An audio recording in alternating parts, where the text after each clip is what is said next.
Hello everyone, कैसे हो आप सभी लोग। आई होप आप बहुत अच्छे होंगे और अच्छे से तैयारी भी चल रही होगी। सो आज हम करने वाले हैं banking and financial news for the month of March. और अगर आपने इसका प्रीवियस जो फरवरी मंथ का बैंकिंग एंड फाइनेंशियल न्यूज़ है वो नहीं देखा है तो आई बटन पे क्लिक कर दीजिएगा। यहाँ पे आपको इसका लिंक विजिबल हो जाएगा। एंड पीडीएफ के लिए आप हमारा टेलीग्राम चैनल ज्वाइन कर सकते हैं जिसका लिंक आपको डिस्क्रिप्शन बॉक्स में मिल जाएगा। ठीक है, so let's begin with the session.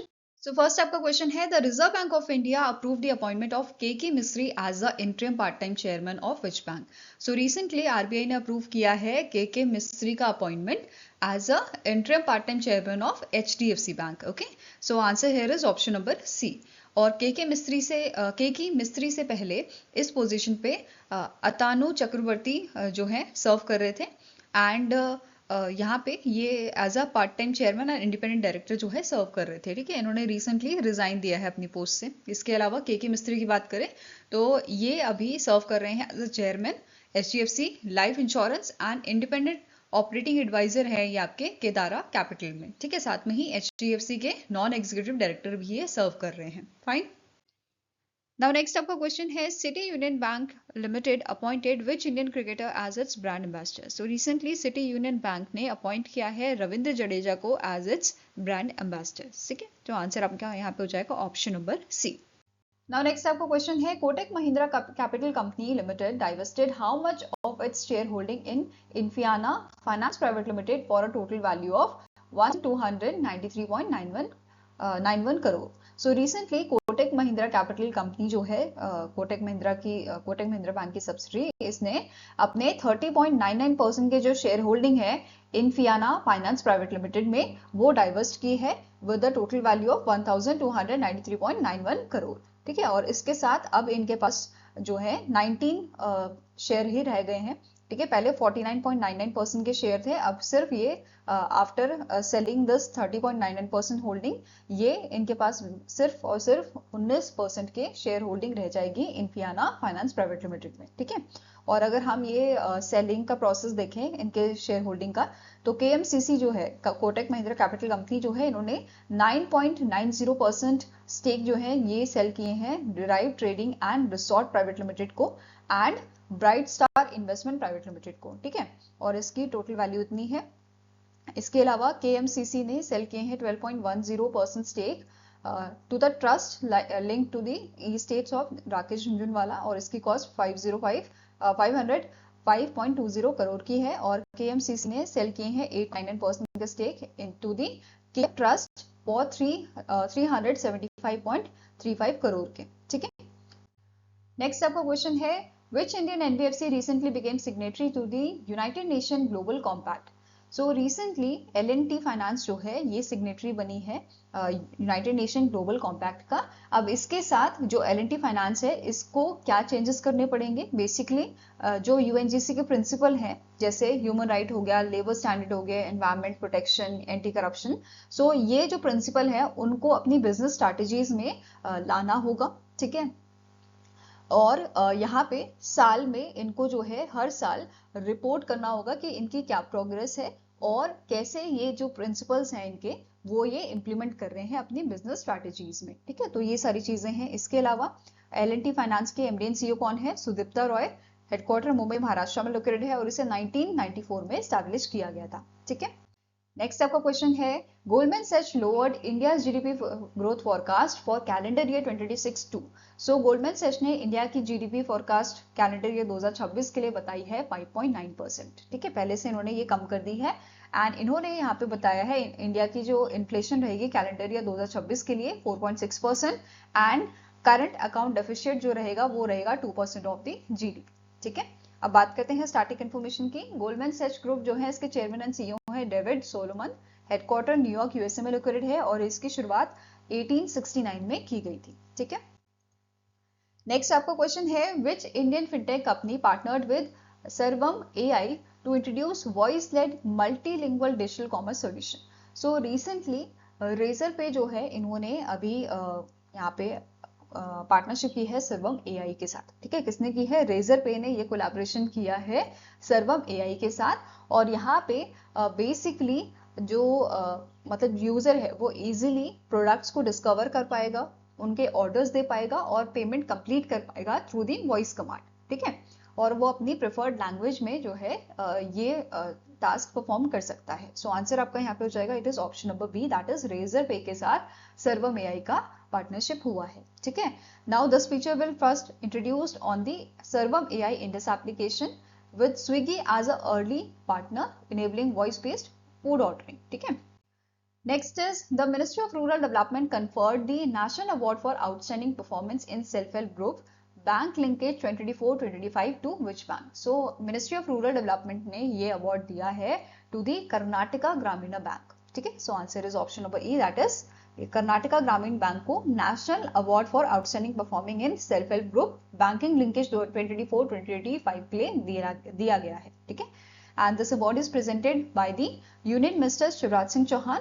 ठीक है, and it is received by the VM Rukmani Devi जो जीएम है आपकी कर्नाटका ग्रामीण बैंक की। ठीक है, नाउ कर्नाटका ग्रामीण बैंक की बात करें, इसे स्टैब्लिश किया गया था 1 मई 2025 को बाय मर्जिंग कर्नाटका विकास ग्रामीण bank and Karnataka Grameen bank. ठीक है, एंड इसका स्पॉन्सर्ड बैंक आपका है your Canara bank, right.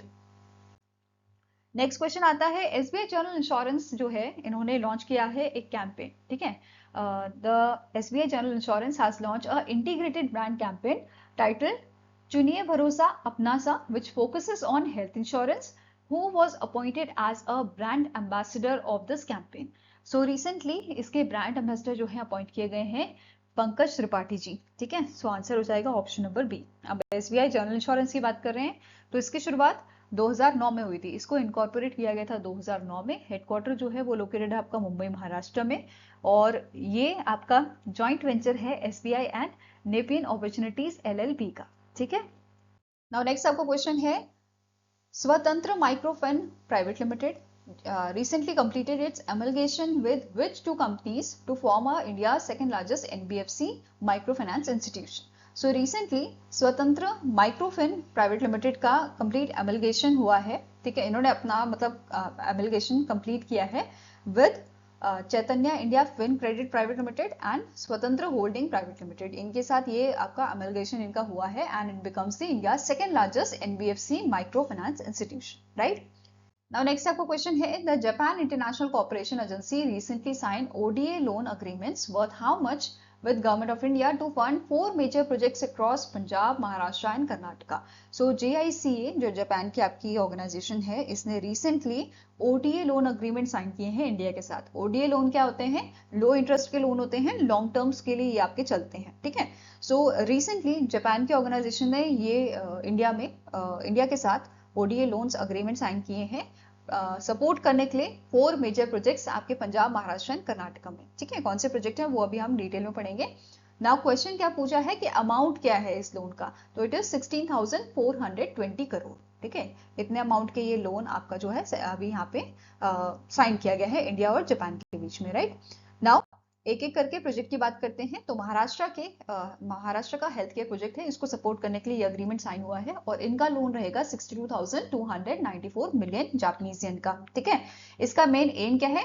Strengthen करना टर्चरी हेल्थ केयर डिलीवरी को, medical education and nursing system को आपके महाराष्ट्र में। ठीक है, एंड की फीचर्स क्या है? यहाँ पे एक्सपेंशन होगा हॉस्पिटल एंड मेडिकल कॉलेजेस का। ठीक है, बेटर ट्रेनिंग यहाँ पे प्रोवाइड की जाएगी डॉक्टर एंड नर्सेस को। They will use advance medical technology and it will also support universal health coverage, right. Next comes your climate resilient horticulture project, आपका ये पंजाब का है और इसके लिए लोन का अमाउंट आपका है 18,684 मिलियन जापानीज येन। ठीक है, इस प्रोजेक्ट के तहत सस्टेनेबल हॉर्टिकल्चर वैल्यू चेन जो है वो डेवलप की जाएगी which features your promotion of high value crops, infrastructures like storage, supply chains, ये आपके यहाँ पे रहेंगे, बनाए जाएंगे। ठीक है, इसके अलावा इंडो जापान कोलैबोरेशन यहाँ पे रहेगा in research and digital tech, right. Next is Bengaluru metro rail project phase 3, इसके लिए लोन आपका है 1,02,480 मिलियन जापानीज येन का, और इसका मेन एम क्या है, ऑब्जेक्टिव क्या है? इंप्रूव करना कनेक्टिविटी एंड जो कंजेशन का आपका इशू दिखा जाता है बैंगलोर में, उसको रिड्यूस करना। ठीक है, एंड इसमें इसके थ्रू डेवलप किया जाएगा 44.65 किलोमीटर एलिवेटेड कॉरिडोर्स। ठीक है, इसके अलावा मुंबई मेट्रो लाइन 11 जो है वो यहाँ पे आपकी बनाई जाएगी। ठीक है, इसके लिए लोन सैंक्शन किया गया है 92,400 मिलियन जापानीज येन का। ठीक है, इसका भी ऑब्जेक्टिव क्या है, अर्बन मोबिलिटी एंड रिड्यूस करना ट्रैफिक कंजेशन को, ठीक है। इसके लिए 17.51 किलोमीटर का अंडरग्राउंड मेट्रो लाइन यहाँ पे डेवलप किया जाएगा, ठीक है। नेक्स्ट है इम्प्लीमेंटेशन टाइमलाइन क्या है, जो प्रोजेक्ट है they will be executed by state agencies and it is expected कि कंप्लीशन इसका होएगा 2032 और 2034 के बीच में, ठीक है। नाउ JICA की बात करें तो इसके करंट प्रेसिडेंट है डॉक्टर तनका आकीहिको एंड हेडक्वार्टर इसका टोक्यो जापान में लोकेटेड है, ठीक है।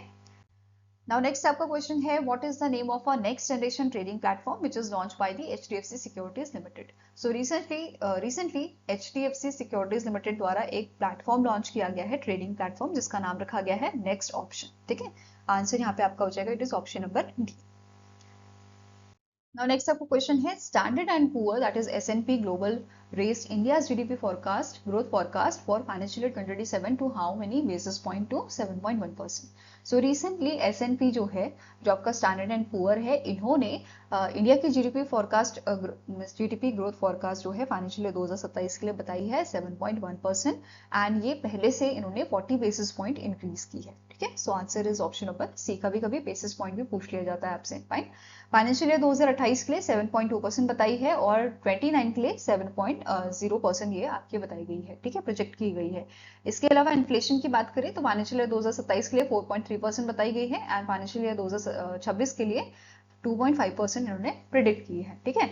नाउ स्टैटिक इन्फॉर्मेशन की बात करें तो S&P ग्लोबल जो है इसके करंट प्रेसिडेंट एंड CEO है मार्टिना एल चियोंग, हेडक्वार्टर इसका न्यूयॉर्क USA में लोकेटेड है और इसे 1917 में आपका स्टैब्लिश किया गया था, फाइन।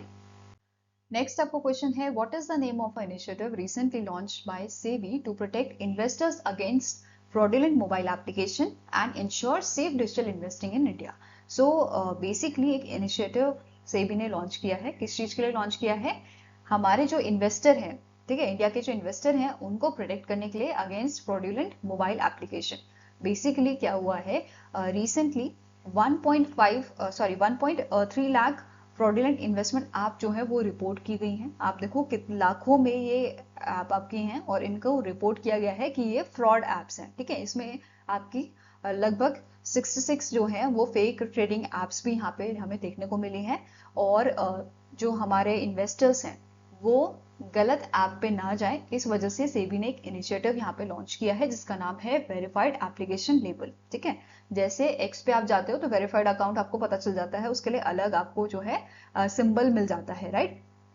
ऐसे ही जो गूगल प्ले है यहाँ पे हमें वेरीफाइड जो एप्स होंगी उनके बारे में जानकारी मिल जाएगी, वहां पे वेरीफाइड बैच जो है वो हमें डिस्प्ले किया जाएगा, ठीक है, जिससे जो इन्वेस्टर है उसको पता चल जाएगा कौन सी ऐप ठीक है कौन सी नहीं है, ठीक है। तो यहाँ पे जो फ्रॉड होते हैं उसके चांसेस कम हो जाएंगे, राइट। सो इसी की वजह से ये इनिशिएटिव लॉन्च किया है सेबी ने। So it is launch by the Tuhin Kanta Pandey जो करंट सेबी चेयरमैन है एंड यहाँ पे क्या बोला गया है, apps of SEBI registered intermediaries will display a verified badge on the Google Play Store to help investors easily identify the genuine app and to reduce the impersonation risk, ठीक है। तो रिस्क को रिड्यूस करने के लिए ये चीज introduce की गई है। Now next question है SEBI partnered with which tech company to monitor and regulate financial influencer violating market regulations. So recently SEBI का एक और अच्छा मूव यहाँ पे देखने को मिला है, SEBI ने पार्टनरशिप की है गूगल के साथ, ठीक है। किस चीज के लिए, मॉनिटर करने के लिए और रेगुलेट करने के लिए फाइनेंशियल इन्फ्लुएंसर। आपने देखा होगा आजकल इंस्टाग्राम हो गया चाहे यूट्यूब हो गया, आपको बहुत सारे फिन इन्फ्लुएंसर मिल जाते हैं, मतलब फाइनेंशियल जो एडवाइजर बेसिकली अपने आप को समझते हैं और कई बार ऐसा होता है कि बहुत गलत एडवाइस आप सभी को देते हैं। तो इसी के लिए सेबी ने यहाँ पे क्या बोला है, जो मिसलीडिंग इंफॉर्मेशन दे रहा है उसको आइडेंटिफाई करो, ठीक है। इस चीज के लिए गूगल के साथ इन्होंने कोलैबोरेशन किया है कि उन्हें आप आइडेंटिफाई करो और उनके अगेंस्ट में एक्शन लो, ठीक है। तो ये चीज करने के लिए गूगल के साथ ये पार्टनरशिप की है। The SEBI requested Google to enhance AI tools to detect non-compliant influencer, strengthen enforcement measures against violators, ठीक है। Even यहाँ पे क्या बोला है, Google supports SEBI in tracking and taking action against the finfluencer, financial influencer who mislead investors। अब ये आपका क्यों लिया गया है एक्शन, क्योंकि ऑलरेडी यहाँ पे 1 लाख से ज्यादा मिसलीडिंग लिंक्स जो है वो यहाँ पे रिसेंटली रिमूव किए गए हैं सोशल मीडिया प्लेटफॉर्म से। मतलब इतने सारे आपके जो हैं मिसलीडिंग इंफॉर्मेशन आपकी प्रोवाइड की जा रही है, ठीक है, और इन सब से ही हमारे लोगों को बचाने के लिए सेबी ने ये कदम उठाया है, ठीक है। नेक्स्ट आपका क्वेश्चन है, the Cochin chamber of commerce and industry CCCI recently signed a MOU with which foreign chamber to bolster bilateral trade and economic cooperation. So recently India के Cochin chamber of commerce and industry ने partnership की है आपके Latvian chamber of commerce and industry के साथ boost करने के लिए bilateral trade and economic corporation को, ठीक है। नेक्स्ट क्वेश्चन है, the CCI, the competition commission of India approve the proposal of which Japanese bank to acquire 20% stake in Shriram finance limited for ₹39,618 crore, ठीक है, अप्रोक्सीमेटली 4.4 बिलियन $। सो CCI ने approval यहाँ पे दिया है किसको, MUFG बैंक को, जापान के MUFG बैंक को, कि वो 20% स्टेक एक्वायर कर सकता है श्रीराम फाइनेंस लिमिटेड में, ठीक है।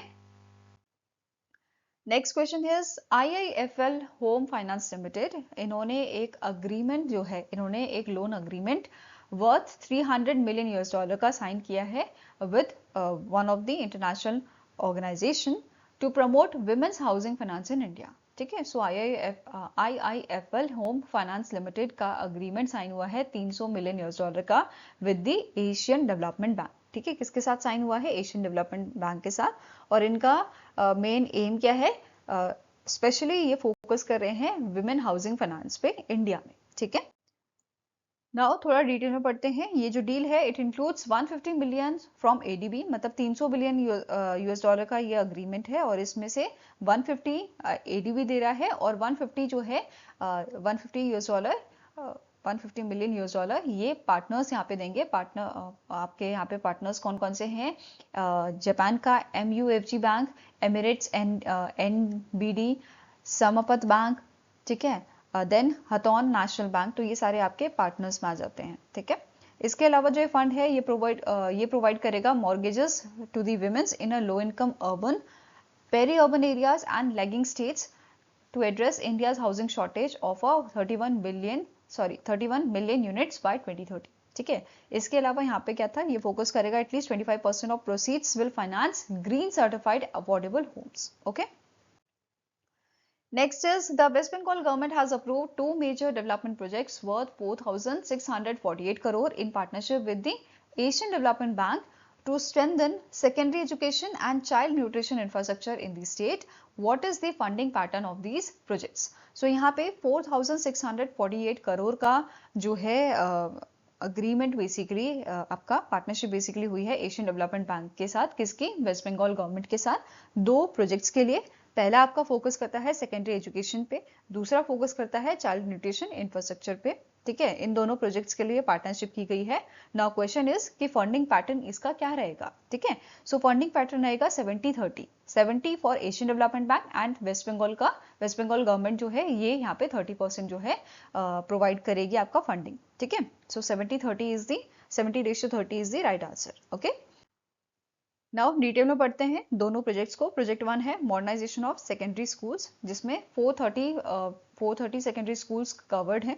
इनमें न्यू स्कूल बिल्डिंग्स जो है बनाई जाएंगी, स्मार्ट क्लासरूम्स यहाँ पे ऐड किए जाएंगे, डिजिटल लर्निंग फैसिलिटीज आपकी अवेलेबल कराई जाएंगी, बेटर लैब्स, लाइब्रेरीज, टॉयलेट्स, ये सारे में काम होगा। Improved kitchen under the mid day meal scheme, ठीक है। एकेडमिक रिफॉर्म्स की बात करें तो यहाँ पे टीचर्स जो हैं वो हायर किए जाएंगे इंग्लिश मीडियम टीचिंग के लिए, और एजुकेशन यहाँ पे बायलिंगुअल एजुकेशन होगी, इंग्लिश और बंगाली दोनों में, ठीक है।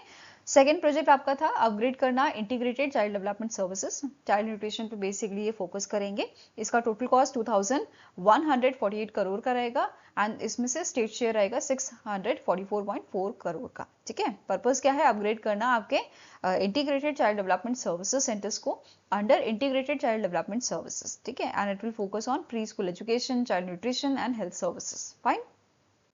Now next question here is, the Jio Finance Platform and Services Limited has launched which app with FinSider for early access featuring AI and neutral network for hyper personalized financial services.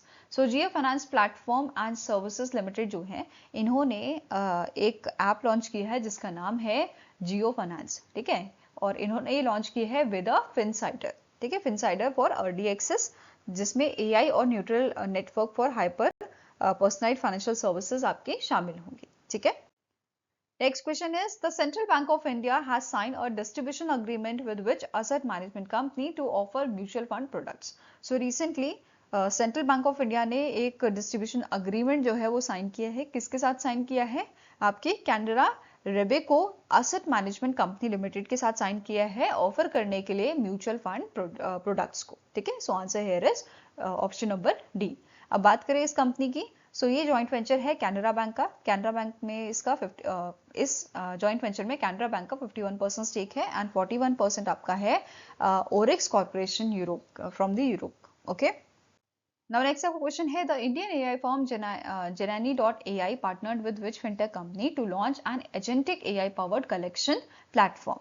So यहाँ पे आपकी इनमें से कौन सी fintech company है जिसके साथ partnership हुई है इंडिया के AI फर्म Janani.ai के साथ, किस चीज के लिए, लॉन्च करने के लिए agentic AI powered collection platform. So answer here is option number C, that is Razorpay के साथ ये कोलैबोरेशन, ये पार्टनरशिप हुई है। एंड इस AI पावर्ड कलेक्शन प्लेटफॉर्म की अगर हम बात करें तो इसके मतलब ये जो प्लेटफॉर्म है ये बेसिकली UPI पेमेंट जो है वो कंप्लीट कर सकता है during the live customer calls, ठीक है। Now next is, which bank issued Sri Lanka's first blue bond worth Sri Lankan rupees 3 billion, मतलब जैसे रुपीज आपका होता है वैसे ही श्रीलंका की जो करेंसी है उसके 3 बिलियन वर्थ की जो है फर्स्ट ब्लू बॉन्ड आपकी इशू की गई है श्रीलंका द्वारा and it was issued by your DFCC bank plague, ठीक है। So answer here is option number A, fine. जो ये बॉन्ड है ये ड्यूली लिस्टेड है on the national stock exchange limited international exchange, जो आपका गिफ्ट सिटी में लोकेटेड है, ठीक है। अब बात करते हैं ब्लू बॉन्ड की। ब्लू बॉन्ड क्या होता है, ये आपका फाइनेंशियल इंस्ट्रूमेंट है जो बेसिकली यूज किया जाता है for raising the money for the ocean related projects, marine conservation, sustainable fisheries and coastal ecosystem protection के लिए, right? Now next question is, which Indian artificial intelligence startup firm entered into a strategic partnership with SBI Life Insurance Company Limited to deploy AI tools across its nationwide insurance distribution network? So recently इनमें से कौन सी AI startup है India की जिसका आपका partnership हुआ है SBI life insurance company के साथ, किस चीज के लिए, बेसिकली इंश्योरेंस डिस्ट्रीब्यूशन नेटवर्क के लिए, ठीक है। So it is your option number B, that is Sarvam, जो है सर्वम आपकी AI स्टार्टअप फर्म है जिसका स्ट्रैटेजिक पार्टनरशिप हुआ है SBI life insurance company limited के साथ, ठीक है।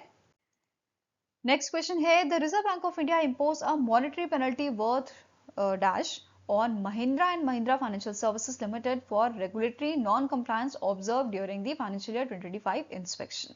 So RBI ने recently monetary penalty जो है लगाई है Mahindra and Mahindra Financial Services पे 11 लाख की, ठीक है। So answer is option number B, that is 11.50 lakh की monetary penalty इन पे लगाई गई है, ठीक है। नाउ नेक्स्ट आपकी एक रिपोर्ट है which is release by the world bank group, और इस रिपोर्ट का नाम है women business and the law 2026 benchmarking laws for jobs and inclusive growth, ठीक है। 11वां एडिशन इसका रिलीज किया गया है वर्ल्ड बैंक द्वारा, वर्ल्ड बैंक ग्रुप द्वारा, ठीक है। इसमें आपके 3 जो की पिलर्स हैं रिपोर्ट के वो बताए गए हैं, जैसे legal framework, laws that guarantee women's right, supportive frameworks, policies जो हेल्प करेंगे विमेंस को टू पार्टिसिपेट इन दिस, ठीक है। And the last is enforcement perception, how effectively ये जो लॉज हैं ये एक्चुअली में इंप्लीमेंट किए जा रहे हैं, this comes under your enforcement perception, ठीक है। इसमें 10 फोकस एरियाज आपके रहेंगे, जैसे सेफ्टी, मोबिलिटी, वर्क, पे, marriage, parenthood, child care, entrepreneurship, asset, pension, ये सारे, ठीक है। अब की फाइंडिंग की बात करें तो यहाँ पे एक एक करके डिस्कस करते हैं। पहला है, लॉ एग्जिस्ट तो करता है, मतलब एक्चुअल में लॉ बना तो है पर उसकी एनफोर्समेंट जो है वो वीक है, ठीक है। अगर इसकी बात करें तो यहाँ पे लीगल फ्रेमवर्क जो है इसका स्कोर आपका है आउट ऑफ 167, ठीक है। एनफोर्समेंट की बात करें तो 53 आउट ऑफ 100 है।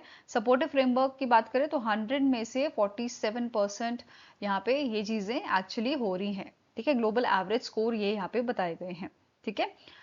अब यहाँ पे नेक्स्ट क्या बोला है, अगर हम इक्वालिटी की बात कर रहे हैं तो नन ऑफ दी 190 इकोनॉमीज को एक्चुअली यहाँ पे एनालिसिस किया गया है, और 190 इकोनॉमीज यहाँ पे क्या बोला है, none of the 190 economies has received complete legal equality for women. किसी में भी अभी तक आपकी जो है पूरी इक्वालिटी जो है वुमेन्स के, मतलब अगर हम बात करें वुमेन्स के और मेंस में, तो लीगल इक्वालिटी यहाँ पे कंप्लीटली किसी भी कंट्री में अभी तक अचीव नहीं की गई है। दूसरा पॉइंट क्या बोल रहा है, even with the full enforcement, जहां पे पूरा यहाँ पे एनफोर्समेंट हो भी चुका है, in that countries also women would get only approximate 66.6% of men's legal right. Next क्या कह रहा है, only 4% of women world wide live in the countries with almost full legal equality. सिर्फ ये नंबर कितना आपका बोल रहा है, पूरा ग्लोबली 4% सिर्फ ऐसा है वर्ल्ड वाइड में जहां पे almost full legal equality women's को मिल रही है, ठीक है। नेक्स्ट पॉइंट यहाँ पे क्या बोल रहा है, only 1/3 of required laws on protection from violence exist. So यहाँ पे लॉज भी आपके जो है अभी सिर्फ 1/3 रिक्वायर्ड लॉज जो हैं आपके बने हुए हैं on protection from the violence exist, ठीक है। Even those laws fail approximately 80% of the time in enforcement, मतलब लॉज बनाए भी गए हैं तो वो फॉलो भी नहीं हुए हैं, ठीक है, फॉलो करे भी नहीं जा रहे हैं, ठीक है, इंप्लीमेंट नहीं हो रहे हैं। नेक्स्ट पॉइंट कह रहा है, child care support is insufficient, less than 50% of the countries provide financial और a tax support for the child care, only 30% of the child care policies are fully enforced. देखो again law बने हुए हैं, पहले तो लॉ की कमी पहले बनी हुई है, ठीक है, और अगर बने भी हैं बाय चांस तो उसको एनफोर्समेंट जो है वो इसका इतना वीक है कि मतलब होने ना होने का कोई फायदा हो ही नहीं रहा है, मतलब अगर बना भी है तो कोई फायदा ही नहीं यहाँ पे हो रहा है उस चीज का, ठीक है। तो बोला जा रहा है only 30% of the child care policies are fully enforced in low income countries, just 1% of the needed child care system exist. सिर्फ और सिर्फ लो इनकम कंट्रीज में तो बहुत बुरी हालत है, सिर्फ 1% ही यहाँ पे जो है चाइल्ड केयर सिस्टम एग्जिस्ट करता है, ठीक है। तो आप देख रहे हो कितनी बुरी हालत यहाँ पे हमें देखने को मिल रही है, ठीक है। नेक्स्ट पॉइंट आपका है economic importance, closing gender gaps in jobs and entrepreneurship could boost global gross domestic product that is GDP bye 20%। ये बोल रहे हैं अगर हम जो है जेंडर गैप कम कर देते हैं और इससे हमें क्या फायदा होगा कि ग्लोबली जो जीडीपी है it will be boosted by 20%, ठीक है। यहाँ पे इक्वालिटी अगर होगी तो जीडीपी भी बढ़ेगा, ठीक है। प्रोग्रेस की बात करें तो 2023 से 2025 का डेटा यहाँ पे है, इसमें बोला जा रहा है 68 countries introduce 113 reforms supporting women's and sub Sahara Africa led the 33 reforms. 113 में से 33 आपके सब सहारा अफ्रीका में है, ओके। नाउ इस पे बेस क्वेश्चन कर लेते हैं, who release the 11th edition of women business and law 2026 report. So अभी हमने पढ़ा it is release by the world bank group, ठीक है, वर्ल्ड बैंक ग्रुप द्वारा इसको रिलीज किया गया है। Next is Bharti Airtel partnered with which global technology company to provide a secure and interactive messaging experience in India? So recently Bharti Airtel ने partnership की है आपके गूगल के साथ, ठीक है, बेसिकली अपग्रेड करने के नॉर्मल एसएमएस मैसेजिंग को इन दी रिचर और greater experience for the user. Basically जैसे आप व्हाट्सएप यूज करते हो राइट, ऐसे ही ये यहाँ पे इन्होंने कोलैबोरेशन किया है इसी टाइप की मैसेजिंग ऐप बनाने के लिए जो इनबिल्ट रहेगी आपके फ़ोन में, और यहाँ पे आप इजीली अपनी जो वीडियोस हैं, ठीक है, आपकी जो इमेजेस हैं हाई रेजोल्यूशन इमेजेस, वो आप यहाँ पे इजीली भेज पाएंगे, ठीक है। साथ में ही एयरटेल जो है, एयरटेल का जो इंटेलिजेंट नेटवर्क बेसिकली जो है, ठीक है, वो यहाँ पे कंट्रीब्यूट करेगा डिटेक्ट करने के लिए सस्पिशियस नंबर्स को, ठीक है, या कोई अगर अनयूजुअल एक्टिविटी होगी तो वो उसको डिटेक्ट करेगा, ठीक है। ये जो आपके ट्रैफिक पैटर्न्स हैं उनको मॉनिटर करेगा और आइडेंटिफाई करेगा आपके फ्रॉड या स्पैम अगर आपके साथ होने वाला होगा तो ये पहले ही आपको अलर्ट करेगा, ठीक है। इवन ये जो है हम अगर ब्लॉक करेगा आपके हार्मफुल मैसेजेस को, अगर आपको कोई हर्ट करना चाह रहा है तो वो उसको भी ब्लॉक करेगा, ठीक है। और यहाँ पे गूगल का कोलैबोरेशन क्या रहेगा, ये अपना जो RCS प्लेटफॉर्म है गूगल का, ठीक है, उसको ये बेसिकली यहाँ पे जो है प्रोवाइड कर रहा है, ठीक है। RCS platform is rich communication service which is developed by और सपोर्टेड बाय दी गूगल, ठीक है। ये next generation, it is a next generation of SMS, ठीक है, जो ऐप की तरह वर्क करेगा, जैसे मैंने आपको समझाया, ठीक है। इसके फीचर्स क्या हैं, ये हाई क्वालिटी फोटोज और वीडियोस इसके थ्रू हम भेज पाएंगे, ठीक है। We will see the read, recipient and typing indicators, जैसे व्हाट्सएप पे हम देख पाते हैं, ठीक है।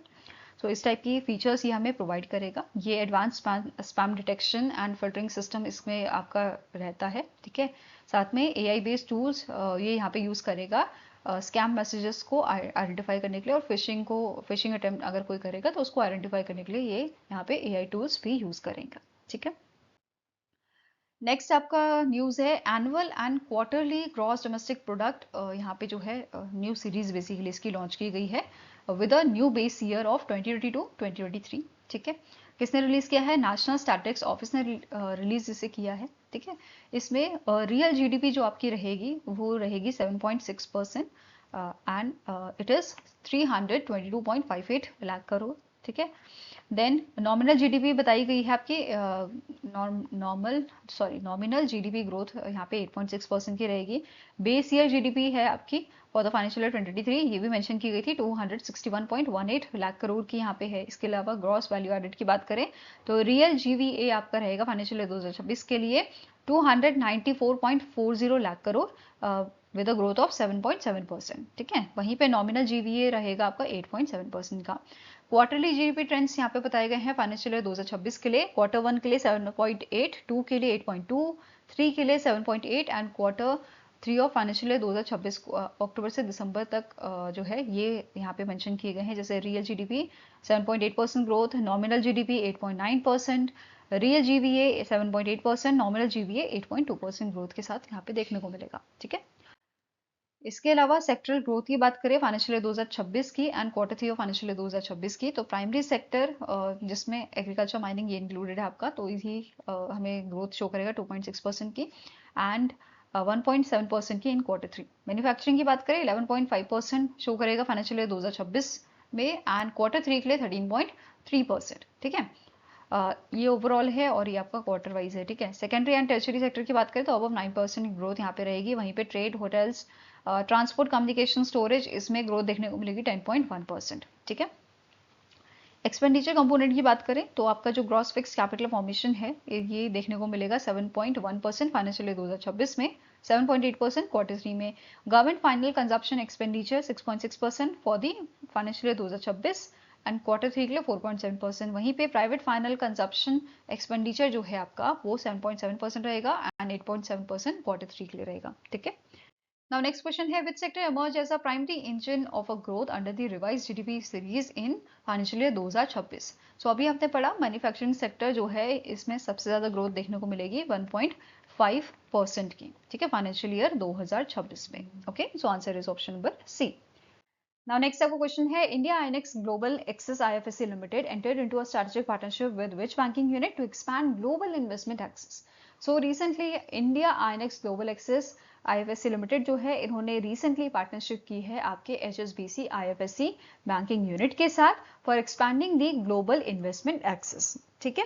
अब यहाँ पे जो इन्वेस्टर्स हैं they are eligible to invest in the foreign equities, exchange traded funds and other permitted securities जो है across more than 135 exchanges in 33 countries, ठीक है, within your RBI liberalised remittance scheme, जिसकी लिमिट आपकी कितनी है, it is your 2,50,000 per financial year, okay. Now next आपका question है, recently Reserve Bank of India signed a third amendment and restatement agreement of bilateral swap arrangement for up to $75 billion with which central bank? So इनमें से कौन सा central bank है जिसके साथ RBI ने third amendment and restatement agreement of a bilateral swap arrangement sign किया है for up to $75 billion, so it is your bank of Japan, ठीक है। इसके साथ ये अग्रीमेंट जो है साइन किया गया है। अब यहाँ पे क्या बोला है, जो आपका बायलेटरल स्वैप अरेंजमेंट है ये इफेक्ट में आया था from the 28 February 2026 and it is the first restatement occurred in the, मतलब ये थर्ड वाली है। इससे अगर हम बात करें फर्स्ट वाले की तो फर्स्ट वाला 2022 में आपका जो है फर्स्ट रीस्टेटमेंट जो है आया था, ठीक है। इसके अलावा अब बात करें हम बायलेटरल स्वैप अरेंजमेंट की, सो ये 2 वे अरेंजमेंट होता है जहाँ पे दोनों जगहों के, जैसे जापान और इंडिया की बात हो रही है, तो दोनों जगहों के सेंट्रल बैंक जो हैं वो स्वैप करेंगे इनकी लोकल करेंसीज जैसे इंडियन रुपीज और Japanese yen for the US dollar. ठीक है। नाउ नेक्स्ट आपका क्वेश्चन है, डीईजी जो जर्मनी की फर्म है and Citi bank NA they jointly granted how much co financing lending facility to Shriram finance limited. So recently इन दोनों ऑर्गेनाइजेशन ने, इन दोनों फर्म्स ने अभी यहाँ पे ग्रांट किया है 76 मिलियन यूएस डॉलर की को फाइनेंस लेंडिंग इन्होंने की है। किसको? श्रीराम फाइनेंस लिमिटेड को, एनबीएफसी को, right. So answer here is option number C. और नियरली आपका 630 करोड़ का अमाउंट यहाँ पे होता है। ठीक है। नाउ नेक्स्ट आपको क्वेश्चन है, Motilal Oswal home finance limited they have signed a डेब्ट financing agreement worth how much with Asian development bank to boost affordable housing in India. So India में अफोर्डेबल हाउसिंग प्रोवाइड करने के लिए Motilal Oswal home finance limited ने 100 million US dollar की जो है agreement यहाँ पे साइन किया है एशियन डेवलपमेंट बैंक के साथ। ठीक है। तो यहाँ पे इस एमओयू के इस अग्रीमेंट के तहत और इस फंडिंग के तहत यहाँ पे प्रोवाइड किए जाएंगे affordable housing loans specially women borrowers के लिए, पर्टिकुलरली आपके undeserved tier 2 and tear 3 cities में और जो इमर्जिंग टाउन्स हैं वहां पे। ठीक है। सो मेन एम क्या है? अफोर्डेबल हाउसिंग प्रोवाइड करना, राइट। और इसके लिए 100 मिलियन यूएस डॉलर का अग्रीमेंट जो है वो यहाँ पे हुआ है। ठीक है। Now next up question है, what is the name of an in-house AI system which is deployed by the SEBI to strengthen digital monitoring of a financial content across online platforms? So recently SEBI ने in-house AI system deploy किया है strengthen करने के लिए, मजबूत करने के लिए डिजिटल मॉनिटरिंग को of a financial content across your online platforms and इसका नाम क्या है? इसका नाम है सुदर्शन। ठीक है। क्या नाम है इसका? सुदर्शन नाम है, right. It is the AI based system that has so far facilitated removal of more than 1.20 lakh misleading social media posts which is shared by your unregistered financial influencers, right? Now next आपको question है, the Competition Commission of India has approved Central Bank of India to increase its shareholding to what percentage in both Generally Central Insurance Company Limited and the Generally Central Life Insurance Company Limited joint ventures. ठीक है। So basically CCI ने यहाँ पे central bank of India को बोला है कि अपना टोटल स्टेक दोनों ही कंपनीज में टोटल स्टेक कितना बढ़ा ले? 26% का बढ़ा ले। ठीक है। So answer is option number D. अब यहाँ पे अगर हम एक एक करके बात करें तो सीबीआई को यहाँ पे जो है अप्रूव किया गया है कि वो एडिशनल 1.09% स्टेक ये बढ़ा ले आपका in the Generali central insurance company limited में, और 0.82% का आपका जो शेयर होल्डिंग है ये बढ़ा ले in the Generali central life insurance company limited में। ठीक है। सो टोटल यहाँ पे 26% का शेयर होल्डिंग अप टू मतलब 26% का यहाँ पे शेयर होल्डिंग इनका बढ़ गया है अब। ठीक है। ऐसा अप्रूवल यहाँ पे इन्होंने दिया था। नाउ नेक्स्ट आपका क्वेश्चन है, Bharat Electronics Limited sign an MOU with which private company to design and manufacture satellite system and payload for very low earth orbit operation. तो रिसेंटली भारत इलेक्ट्रॉनिक्स लिमिटेड ने एक अग्रीमेंट साइन किया है, एक MOU sign किया है। इनमें से कौन सी? स्पेस कंपनी के साथ। किस चीज के लिए? मैन्युफैक्चर करने के लिए सैटेलाइट सिस्टम एंड पेलोड्स के लिए, payloads for very low earth orbits. ठीक है। Orbits operation. तो आंसर आपका हो जाएगा, it is option number A, that is Bellatrix aerospace जो है। ठीक है। बायलेट्रिक्स एरोस्पेस के साथ ये अग्रीमेंट साइन हुआ था। अब सिग्नेटरीज की बात करें तो यहाँ पे रश्मि कंथूरी जो जनरल मैनेजर हैं बीईएल के, एंड रोहन एम गणपते जो सीईओ एंड सीटीओ हैं बायलेट्रिक्स एरोस्पेस के, इनके बीच में ये अग्रीमेंट साइन हुआ था। ठीक है। नाउ नेक्स्ट क्वेश्चन आता है, which bank launch the exclusive salary account to support financial and lifestyle needs of working women. So recently international women's day जो आपका 8 मार्च को होता है, उससे पहले इनमें से एक प्राइवेट बैंक है जिसने लॉन्च किया था आपका एक एक्सक्लूसिव सैलरी अकाउंट वुमेन्स के लिए। ठीक है। जो सपोर्ट करता है financial and lifestyle needs of working women. और इस बैंक का नाम क्या है? It is your yes bank. It was launch by the yes bank और इस अकाउंट का नाम है yes essence women's salary account. ठीक है। एलिजिबिलिटी क्या है कि यहाँ पे जो फीमेल है ये इंडियन रेजिडेंट होनी चाहिए। ठीक है। मिनिमम 18 ईयर्स ऑफ एज यहाँ पे रिक्वायर्ड है। ठीक है। And she must be primary account holder. Okay, साथ में ही क्या क्या बेनिफिट्स मिलेंगे, तो यहाँ पे फ्री लॉकर फैसिलिटी मिलेगी फर्स्ट ईयर के लिए, ठीक है। 5 lakh top up health cover यहाँ पे मिलेगा कॉम्प्लीमेंट्री 1 ईयर का। एनुअल प्रिवेंटिव हेल्थ चेकअप यहाँ पे वंस अ ईयर दिया जाएगा। कॉम्प्लीमेंट्री एलिगेंस डेबिट कार्ड यहाँ पे मिलेगा with a 5% cashback on selected categories and cashback भी यहाँ पे मिलेगा वर्थ 60,000 पर ईयर का।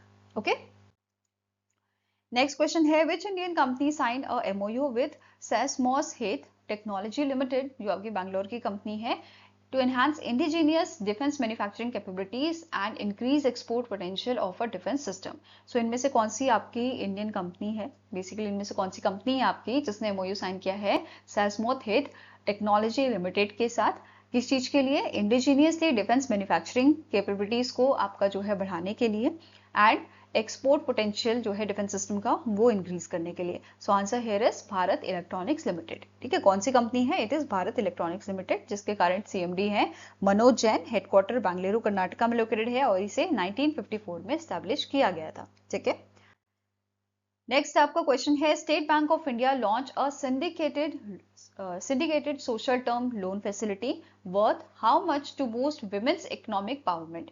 So recently State Bank of India ने जो है syndicate social term loan facility launch की थी स्पेशली विमेंस के लिए, विमेन एम्पावरमेंट के लिए, एंड इसका टोटल जो अमाउंट है it is your 500 million US dollar. ठीक है, कितना अमाउंट यहाँ पे इसका है लोन का, 500 million US dollar. It also includes the green shoe option and यहाँ पे लोन कोऑर्डिनेटर आपके मिशु बिश्री यूएफजी फाइनेंशियल ग्रुप रहेगा फ्रॉम दी जापान। ठीक है, ये याद रहेगा। अब जो ये लोन है बेसिकली ये फोकस करता है आपका एमएसएमईज पे। ठीक है, ये सपोर्ट करेगा एमएसएमईज को, ये स्ट्रेंथन करेगा सेल्फ हेल्प ग्रुप्स को। ठीक है, it will also promote women focus livelihood initiative. ठीक है, एंड इसका मेन एम क्या है कि हम ज्यादा से ज्यादा विमेन पार्टिसिपेशन जो है वो करें। ठीक है, in economic activities and entrepreneurship, मतलब विमेन पार्टिसिपेशन को और ज्यादा बढ़ाया जाए। ठीक है,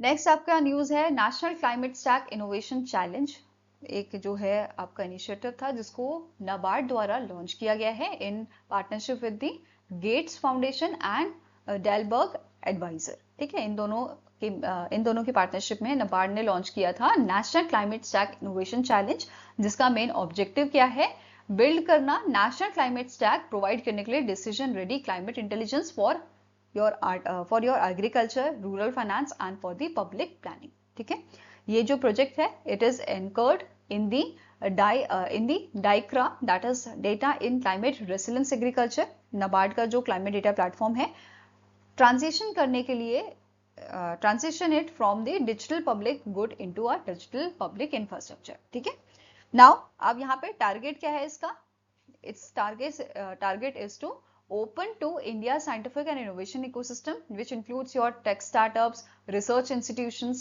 universities। ठीक है, अवार्ड्स की बात करें तो टॉप 3 सॉल्यूशंस जो यहाँ पे बेसिकली प्रोवाइड करेगा उसको, टॉप 3 सॉल्यूशंस जो बेसिकली यहाँ पे होंगे इस चैलेंज के, उसको यहाँ पे अवार्ड मिलेगा। पहला विनर जो है उसको 15 लाख का, फिर दूसरे को 10 लाख का और तीसरे को 5 लाख का अवार्ड यहाँ पे दिया जाएगा। ठीक है, इसके लिए आपका रजिस्ट्रेशन जो था वो ओपन था 6 मार्च को।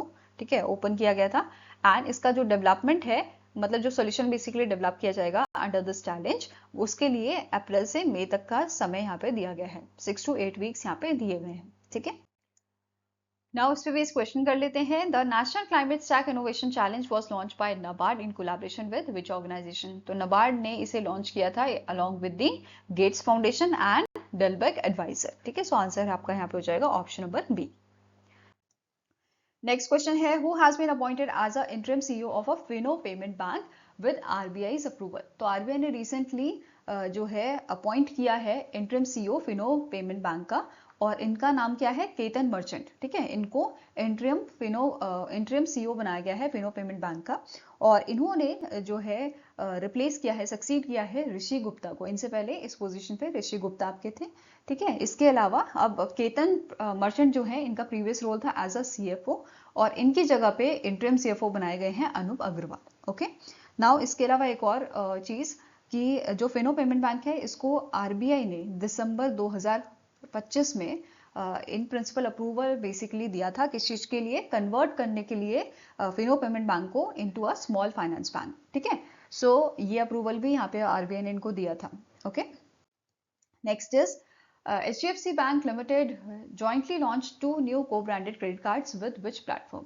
So HDFC ने स्विगी के साथ मिलके 2 क्रेडिट कार्ड्स जो हैं लॉन्च किए हैं, को ब्रांडेड क्रेडिट कार्ड, जिनका नाम है Swiggy black HDFC bank credit card and दूसरा है Swiggy orange HDFC bank credit card. ठीक है, नाउ नेक्स्ट आपका क्वेश्चन है which bank became the first in India to issue domestic green bonds for infrastructure financing raising 10,000 crore through series 1 long term green infrastructure bond.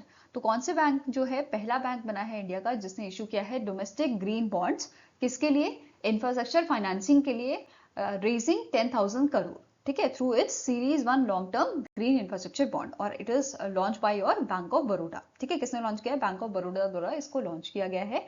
अब बात करते हैं green bonds क्या होते हैं। बॉन्ड्स जो यूज किए जाते हैं रेस करने के लिए funds for the environment friendly projects. ठीक है, जैसे रिन्यूएबल एनर्जी प्रोजेक्ट्स हो गए, सस्टेनेबल इंफ्रास्ट्रक्चर प्रोजेक्ट्स हो गए।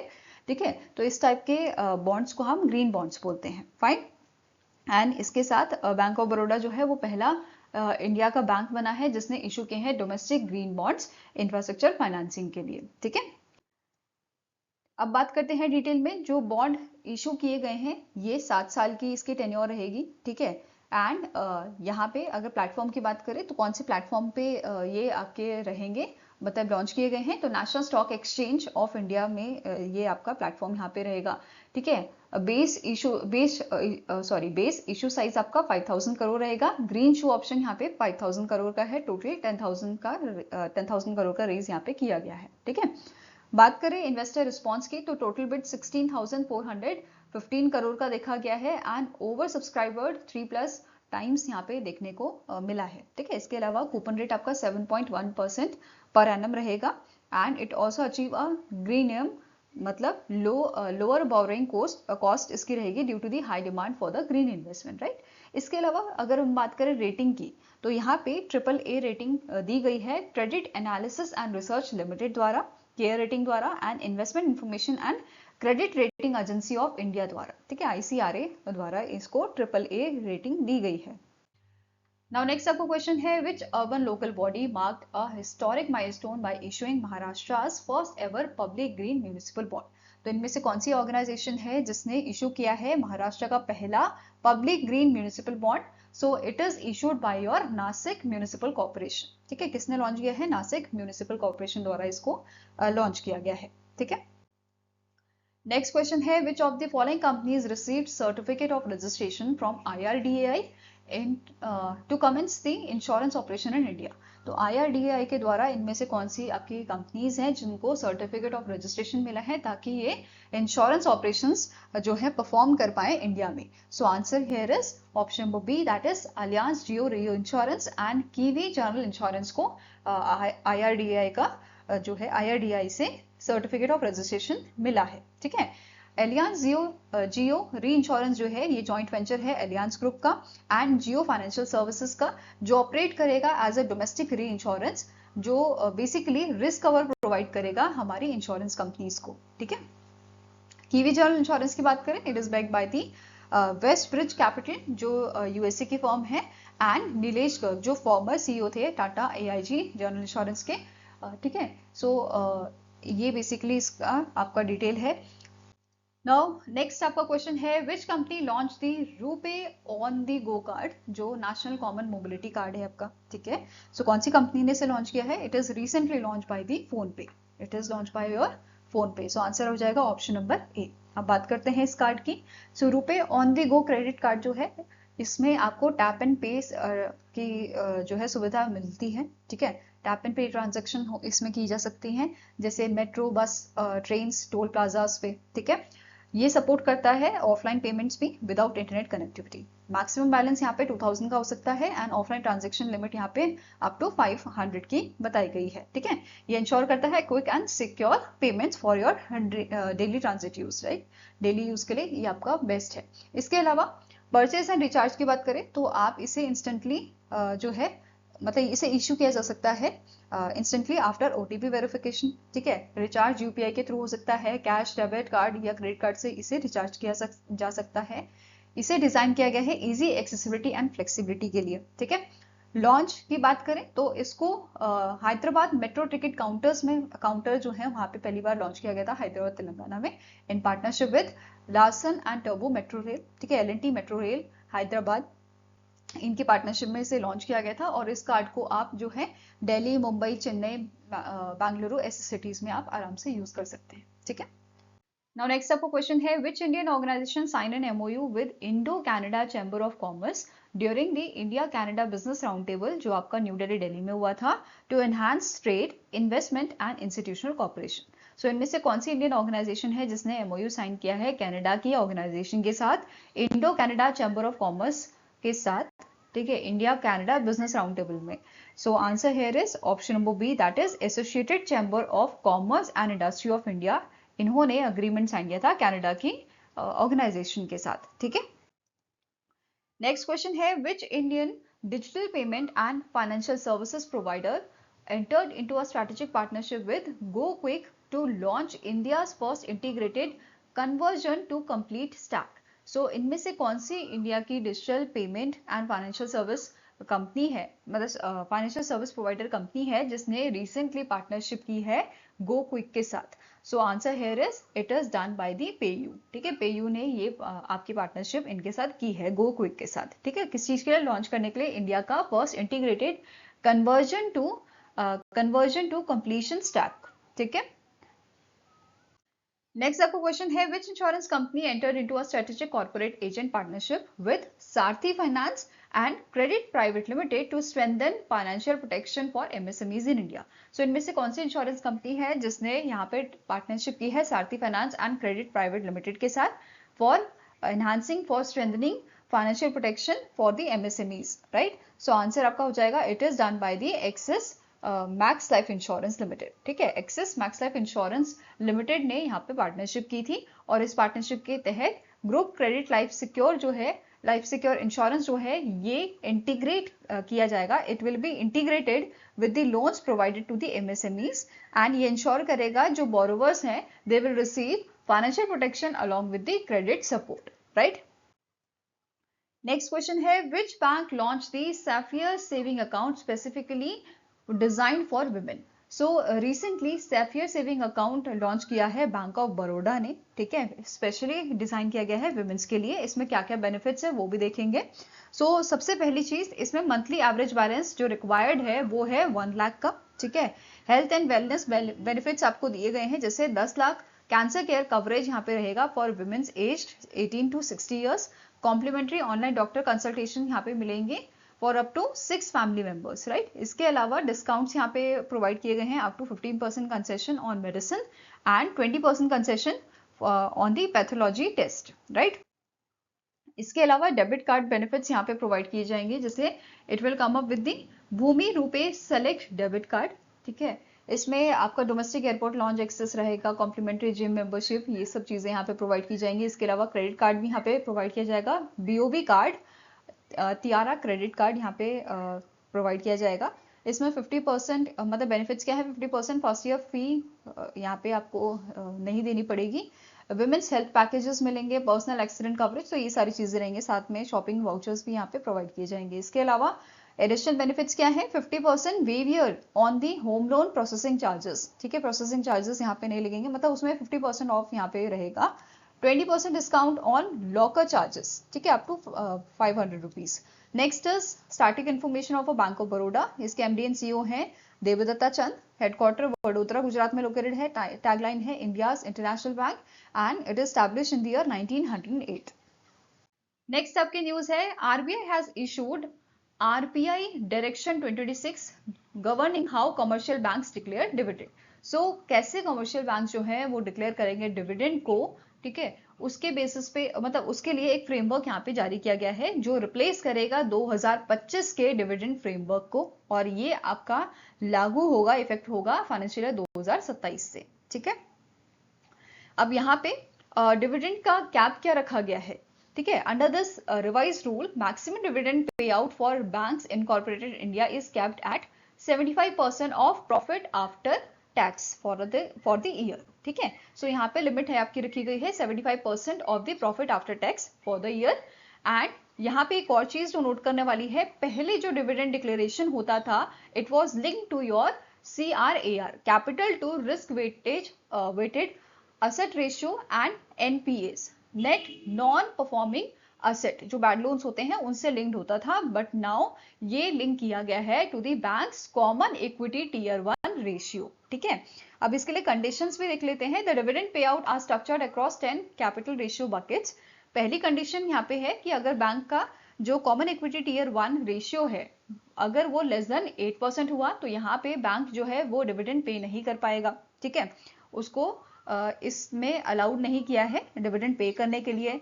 बट अगर बैंक का जो कॉमन इक्विटी टियर 1 रेशियो है अगर वो ग्रेटर देन 20% हुआ then it can declare up to 100% of adjusted profit after tax. ठीक है, बट इसमें भी जो आपकी लिमिट है, cap limit 75% of your PAT cap, वो यहाँ पे स्टिल लागू होगी। ठीक है, नेक्स्ट इज यहाँ पे क्या बोला है, फॉरेन बैंक्स जो हैं, फॉरेन बैंक्स के लिए क्या रूल है, they can remit profit to head office without prior approval to the without prior RBI approval. ठीक है, बट यहाँ पे उनको सारी कंडीशंस जो हैं वो मीट करनी होंगी and they can not include one time gains. ठीक है, साथ में ही रिपोर्टिंग रिक्वायरमेंट क्या है, जो बैंक है इनको इन्फॉर्म करना होगा RBI को विद इन 15 डेज और फोर्टनाइट ऑफ डिविडेंड डिक्लेरेशन और प्रॉफिट रेमिटेंस। ओके, नाउ इस पे बेस्ड क्वेश्चन कर लेते हैं। Consider the following statements regarding RBI directions 2026। सो पहला स्टेटमेंट कह रहा है जो मैक्सिमम डिविडेंड पे आउट है आपका बैंक्स के लिए, banks incorporated in India is kept at 75% of profit after tax. ठीक है, दूसरा पॉइंट है dividend declaration is now link to common equity tier 1 ratio instead of a CRAR and net NPAs। Banks with CET1 आपका common equity tier 1 ratio at or below 8% are barred from paying any dividend, ये भी ठीक है। ठीक है, next point क्या बोल रहा है, foreign banks can remit profits to their head offices without prior RBI approval provided they meet eligibility criteria. So सारे पॉइंट्स आपके करेक्ट है, तो आंसर क्या हो जाएगा, option number D, that is all of the above. ठीक है, they all are correct. यहाँ पे आप हिंदी वर्जन इसका देख सकते हो। ठीक है,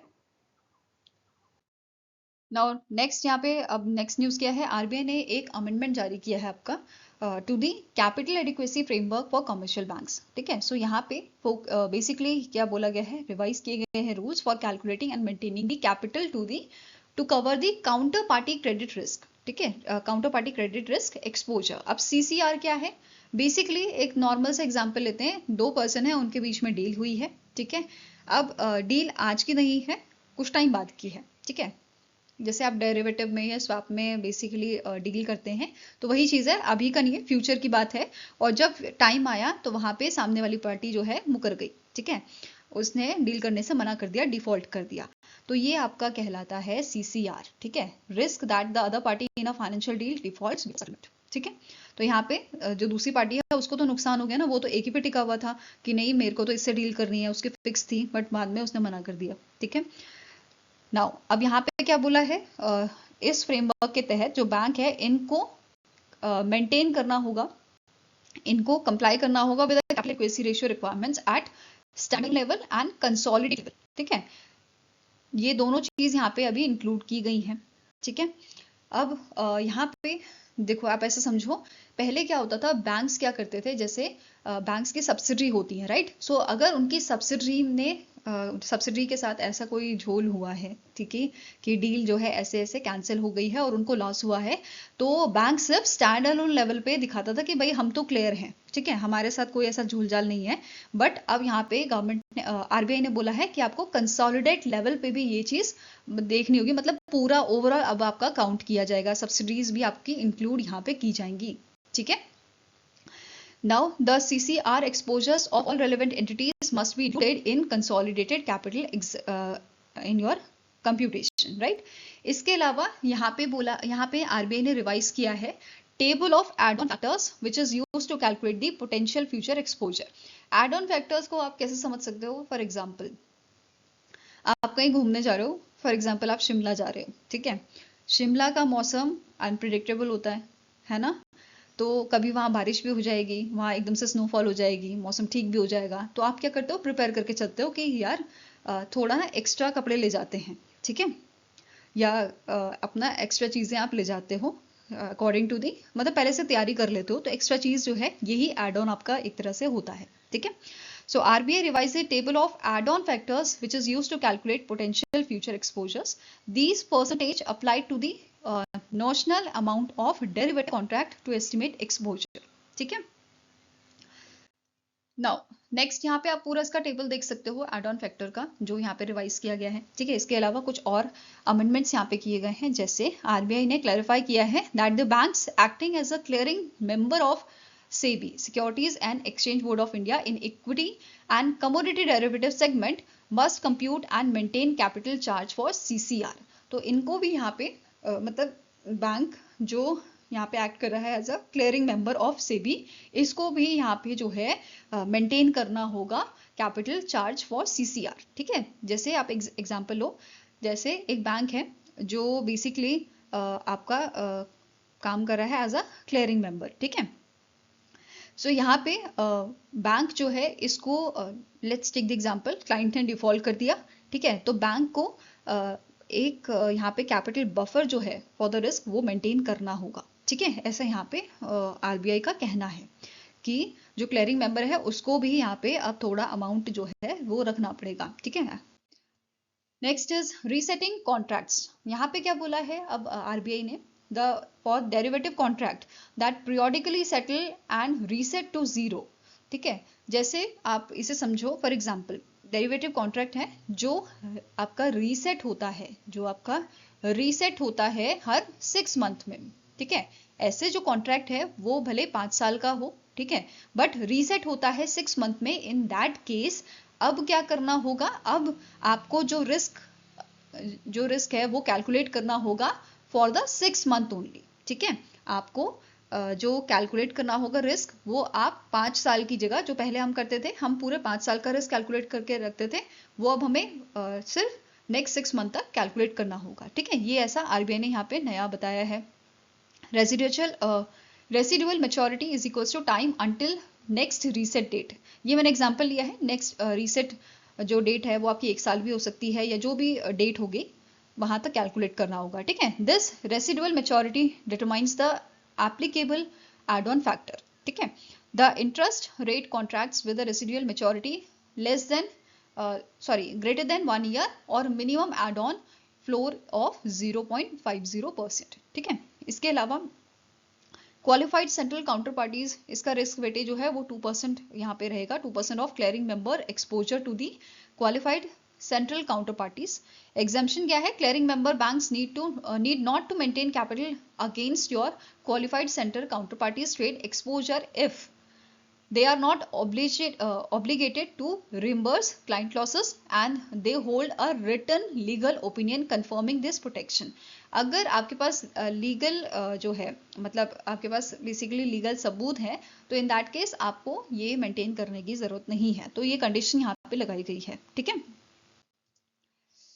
now next question is the RBI Third Amendment Direction 2026 require commercial banks to comply with Capital Adequacy Ratio Requirements Act. सो यहाँ पे क्या बोला है, standard on level as well as consolidated level पे, दोनों पे ही कमर्शियल बैंक को ये मेंटेन करना होगा, कंप्लाई करना होगा कैपिटल एडिक्वेसी रेशियो रिक्वायरमेंट्स पे, ठीक है। So answer is option number E, both A and B are correct. Next आपका क्वेश्चन है, who has been appointed as a new MD and CEO of HDFC Ergo general insurance company limited. So नए MD and CEO कौन appoint किए गए हैं, इनका नाम है प्रथनिल घोष, ठीक है। प्रथनिल घोष को नया एमडी एंड सीईओ अपॉइंट किया गया है HDFC Ergo general insurance company का, ठीक है। अब इनका जो टेन्योर है ये आपका अप्रैल में अभी इफेक्टिव होगा, एंड करंटली ये सर्व कर रहे हैं as a executive director of HDFC Ergo general Insurance, ठीक है। इन्होंने सक्सीड किया है अनुज त्यागी को as a MD and CEO. Now next आपका क्वेश्चन है, नोमुरा होल्डिंग्स इनकॉर्पोरेटेड जो जापानीज ब्रोकेज फर्म है, it has projected India's GDP growth for financial year 2027 at -%. So इन्होंने जो है प्रोडिक्शन दिया है, इन्होंने प्रोजेक्शन बेसिकली किया है कि इंडिया की जो GDP है ठीक है। जीडीपी ग्रोथ जो रहेगी फाइनेंशियल ईयर 2027 में, ये आपकी प्रोजेक्ट की गई है 7%। ठीक है, पहले इन्होंने 7.1% का प्रोजेक्शन दिया था, अब इसमें इन्होंने जो है थोड़ा कम करके 7% बताया है। ठीक है। इन्फ्लेशन की बात करें तो ये इन्होंने बताई है 4.5% फाइनेंशियल ईयर 2027 के लिए, and it has further projected India's current account deficit at 1.6% of the GDP. ठीक है। नाउ नेक्स्ट आपका क्वेश्चन है, according to the Crisil's report India outlook wading through squally waters, India's real GDP growth is projected to moderate to what level in financial year 2027? सो क्रिसल जो है, CRISIL rating agency जो है, इन्होंने एक रिपोर्ट जारी की है, India outlook wading through squally waters। ठीक है, और इसमें इन्होंने जो है प्रोजेक्ट किया है इंडिया की रियल जीडीपी की ये ग्रो करेगी 7.1%। ठीक है, फाइनेंशियल ईयर 2027 में। ओके, हम बात कर लेते हैं स्टैटिक इन्फॉर्मेशन की। क्रिसल लिमिटेड के सीईओ हैं अमीश मेहता, हेडक्वार्टर्स का मुंबई महाराष्ट्र में लोकेटेड है और 1987 में से स्टैब्लिश किया गया था। ठीक है। नेक्स्ट है आपका, रिजर्व बैंक ऑफ इंडिया ने रिसेंटली ग्रांट किया है authorisation to which fintech firm to operate as a payment aggregator. So recently payment aggregator का लाइसेंस जो है वो दिया गया है आपके क्रेड को। क्रेड जो फिनटेक प्लेटफॉर्म आपका है, इसको ये लाइसेंस जो है, ये ऑथराइजेशन जो है आरबीआई द्वारा दी गई है। ठीक है, कि वो ऑपरेट कर सकता है as a payment aggregator. Fine. Next is the State Bank of India signed a strategic partnership agreement with which Japanese financial institution to strengthen India-Japan financial ties. So अभी State Bank of India ने partnership की है आपका MUFG bank के साथ। ठीक है, ताकि ये बेसिकली स्ट्रेंथन कर सके इंडिया जापान फाइनेंशियल टाइज को, और इस पार्टनरशिप के तहत ये फोकस करेंगे मर्जर एंड एक्विजिशंस में, aviation and real estate financing में, along with the merger and acquisition advisory, trade finance and retail banking services, right? Now next is the Reserve Bank of India cancelled the certificate of registration for how many NBFCs, how many non-banking financial companies in month of February. So February के month में RBI ने जो licence है basically NBFCs के, वो cancel किए हैं, और टोटल 36 ऐसी आपके NBFC हैं जिसके लाइसेंस कैंसिल किए गए हैं, और 9 ऐसे NBFCs हैं जिन्होंने अपने लाइसेंस सरेंडर किए हैं। ठीक है, due to business exit, structural change और मर्जर्स, राइट। कौन कौन से ये आपके एनबीएफसीज हैं वो देख लेते हैं। सो बिजनेस एग्जिट में KKR India asset finance private limited, Mangalam Vanijya private limited, Macno sales agency private limited, तो इन्होंने बिजनेस एग्जिट की वजह से लाइसेंस सरेंडर किया है। सीआईसी क्राइटेरिया किसका फुलफिल नहीं हुआ है? Premier Ferro Alloys and Security Limited का। देन आपका 5 एंटिटीज और 5 एनबीएफसीज ऐसे हैं जिन्होंने अपना लाइसेंस सरेंडर किया है ड्यू टू एमलगेशन, मर्जर और डिसॉल्यूशन और वॉलंटरी स्ट्राइक ऑफ की वजह से, जिसमें इंक्लूडेड है आपका unicorn suppliers private limited, A three A Wincom private limited, Hanuman forging and engineering private limited, upwards capital private limited, Samuh holding private limited, right. Now next question is, the T-Hub entered into a strategic partnership with which Japanese organization to boost deep tech collaboration? तो recently Hyderabad Telangana का जो T-Hub है, इसने अभी जो है strategic partnership की है जापान के जापान एक्सटर्नल ट्रेड ऑर्गेनाइजेशन के साथ। ठीक है, किस चीज के लिए? बूस्ट करने के लिए डीप टेक कोलैबोरेशन को विद इंडिया। ओके, नेक्स्ट यहाँ पे आपकी न्यूज है, रिसेंटली आरबीआई ने अवेयरनेस प्रोग्राम लॉन्च किया था on a digital payment, and it was launch on the occasion of a digital payment awareness week, जिसका 6th एडिशन हमने ऑब्जर्व किया था 9th से 13th मार्च 2026 को। ठीक है, and it was launch by the RBI governor, current RBI governor Sanjay Malhotra. ठीक है, नाउ यहाँ पे क्या बोला गया था, इसका जो पायलट प्रोजेक्ट है वो आपका कंडक्ट किया जाएगा महाराष्ट्र में इन partnership with the common service centre e governance services India limited. ठीक है, इसके साथ ही आरबीआई ने लॉन्च किया था मल्टी मीडिया अवेयरनेस कैंपेन, थोड़ा ध्यान से। ठीक है, बी अलर्ट और बी केयरफुल। इसका मेन पर्पस है एनकरेज करना यूजर को कि जब भी वो आपकी डिजिटल पेमेंट करे या ऑनलाइन ट्रांजेक्शन करे तो ध्यानपूर्वक करें। ठीक है, Now next आपका क्वेश्चन है, according to the Fitch ratings global economic outlook March 2026, what is the India's projected GDP growth for financial year 2026? So recently Fitch rating ने ग्लोबल इकोनॉमिक आउटलुक मार्च 2026 को रिलीज किया था और इसमें mention किया था इंडिया की GDP growth projection financial year 2026 के लिए 7.5% की। ठीक है, आंसर हो जाएगा आपका ऑप्शन नंबर डी। और फाइनेंशियल ईयर 2027 के लिए प्रिडिक्ट की गई है 6.7% की। फाइन। फिच रेटिंग की बात करें, इसके प्रेसिडेंट है इयान लिनेल। इसका हेडक्वार्टर न्यूयॉर्क यूएसए में लोकेटेड है और 1914 में इसे स्टैब्लिश किया गया था। Now next question here is, the DCM Shriram Limited secured $90 million via sustainability linked non-convertible debenture from which institution? So DCM Shriram Limited जो है, इन्होंने $90 million का जो लोन है वो सिक्योर किया है आपका from the international finance corporation. ठीक है, जो वर्ल्ड बैंक ग्रुप का आपका पार्ट है। ठीक है, एंड इसका मेन पर्पस है to downstream the chemical business and finance capital expenditure in your agri businesses, right.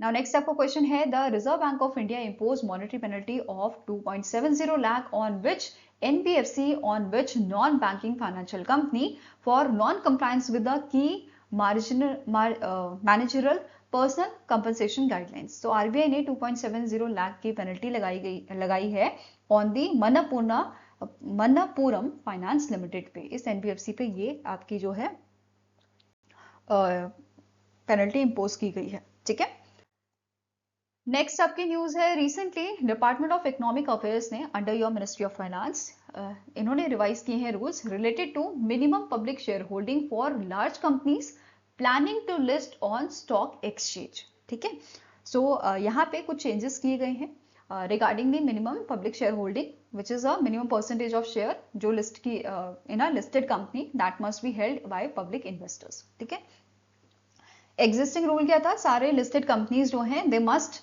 Maintain at least 25% public share holding. ठीक है, ये पुराना रूल था। नए के according minimum public offer requirement जो है ये रिड्यूस की गई है from 5% to 2.5% at the IPO.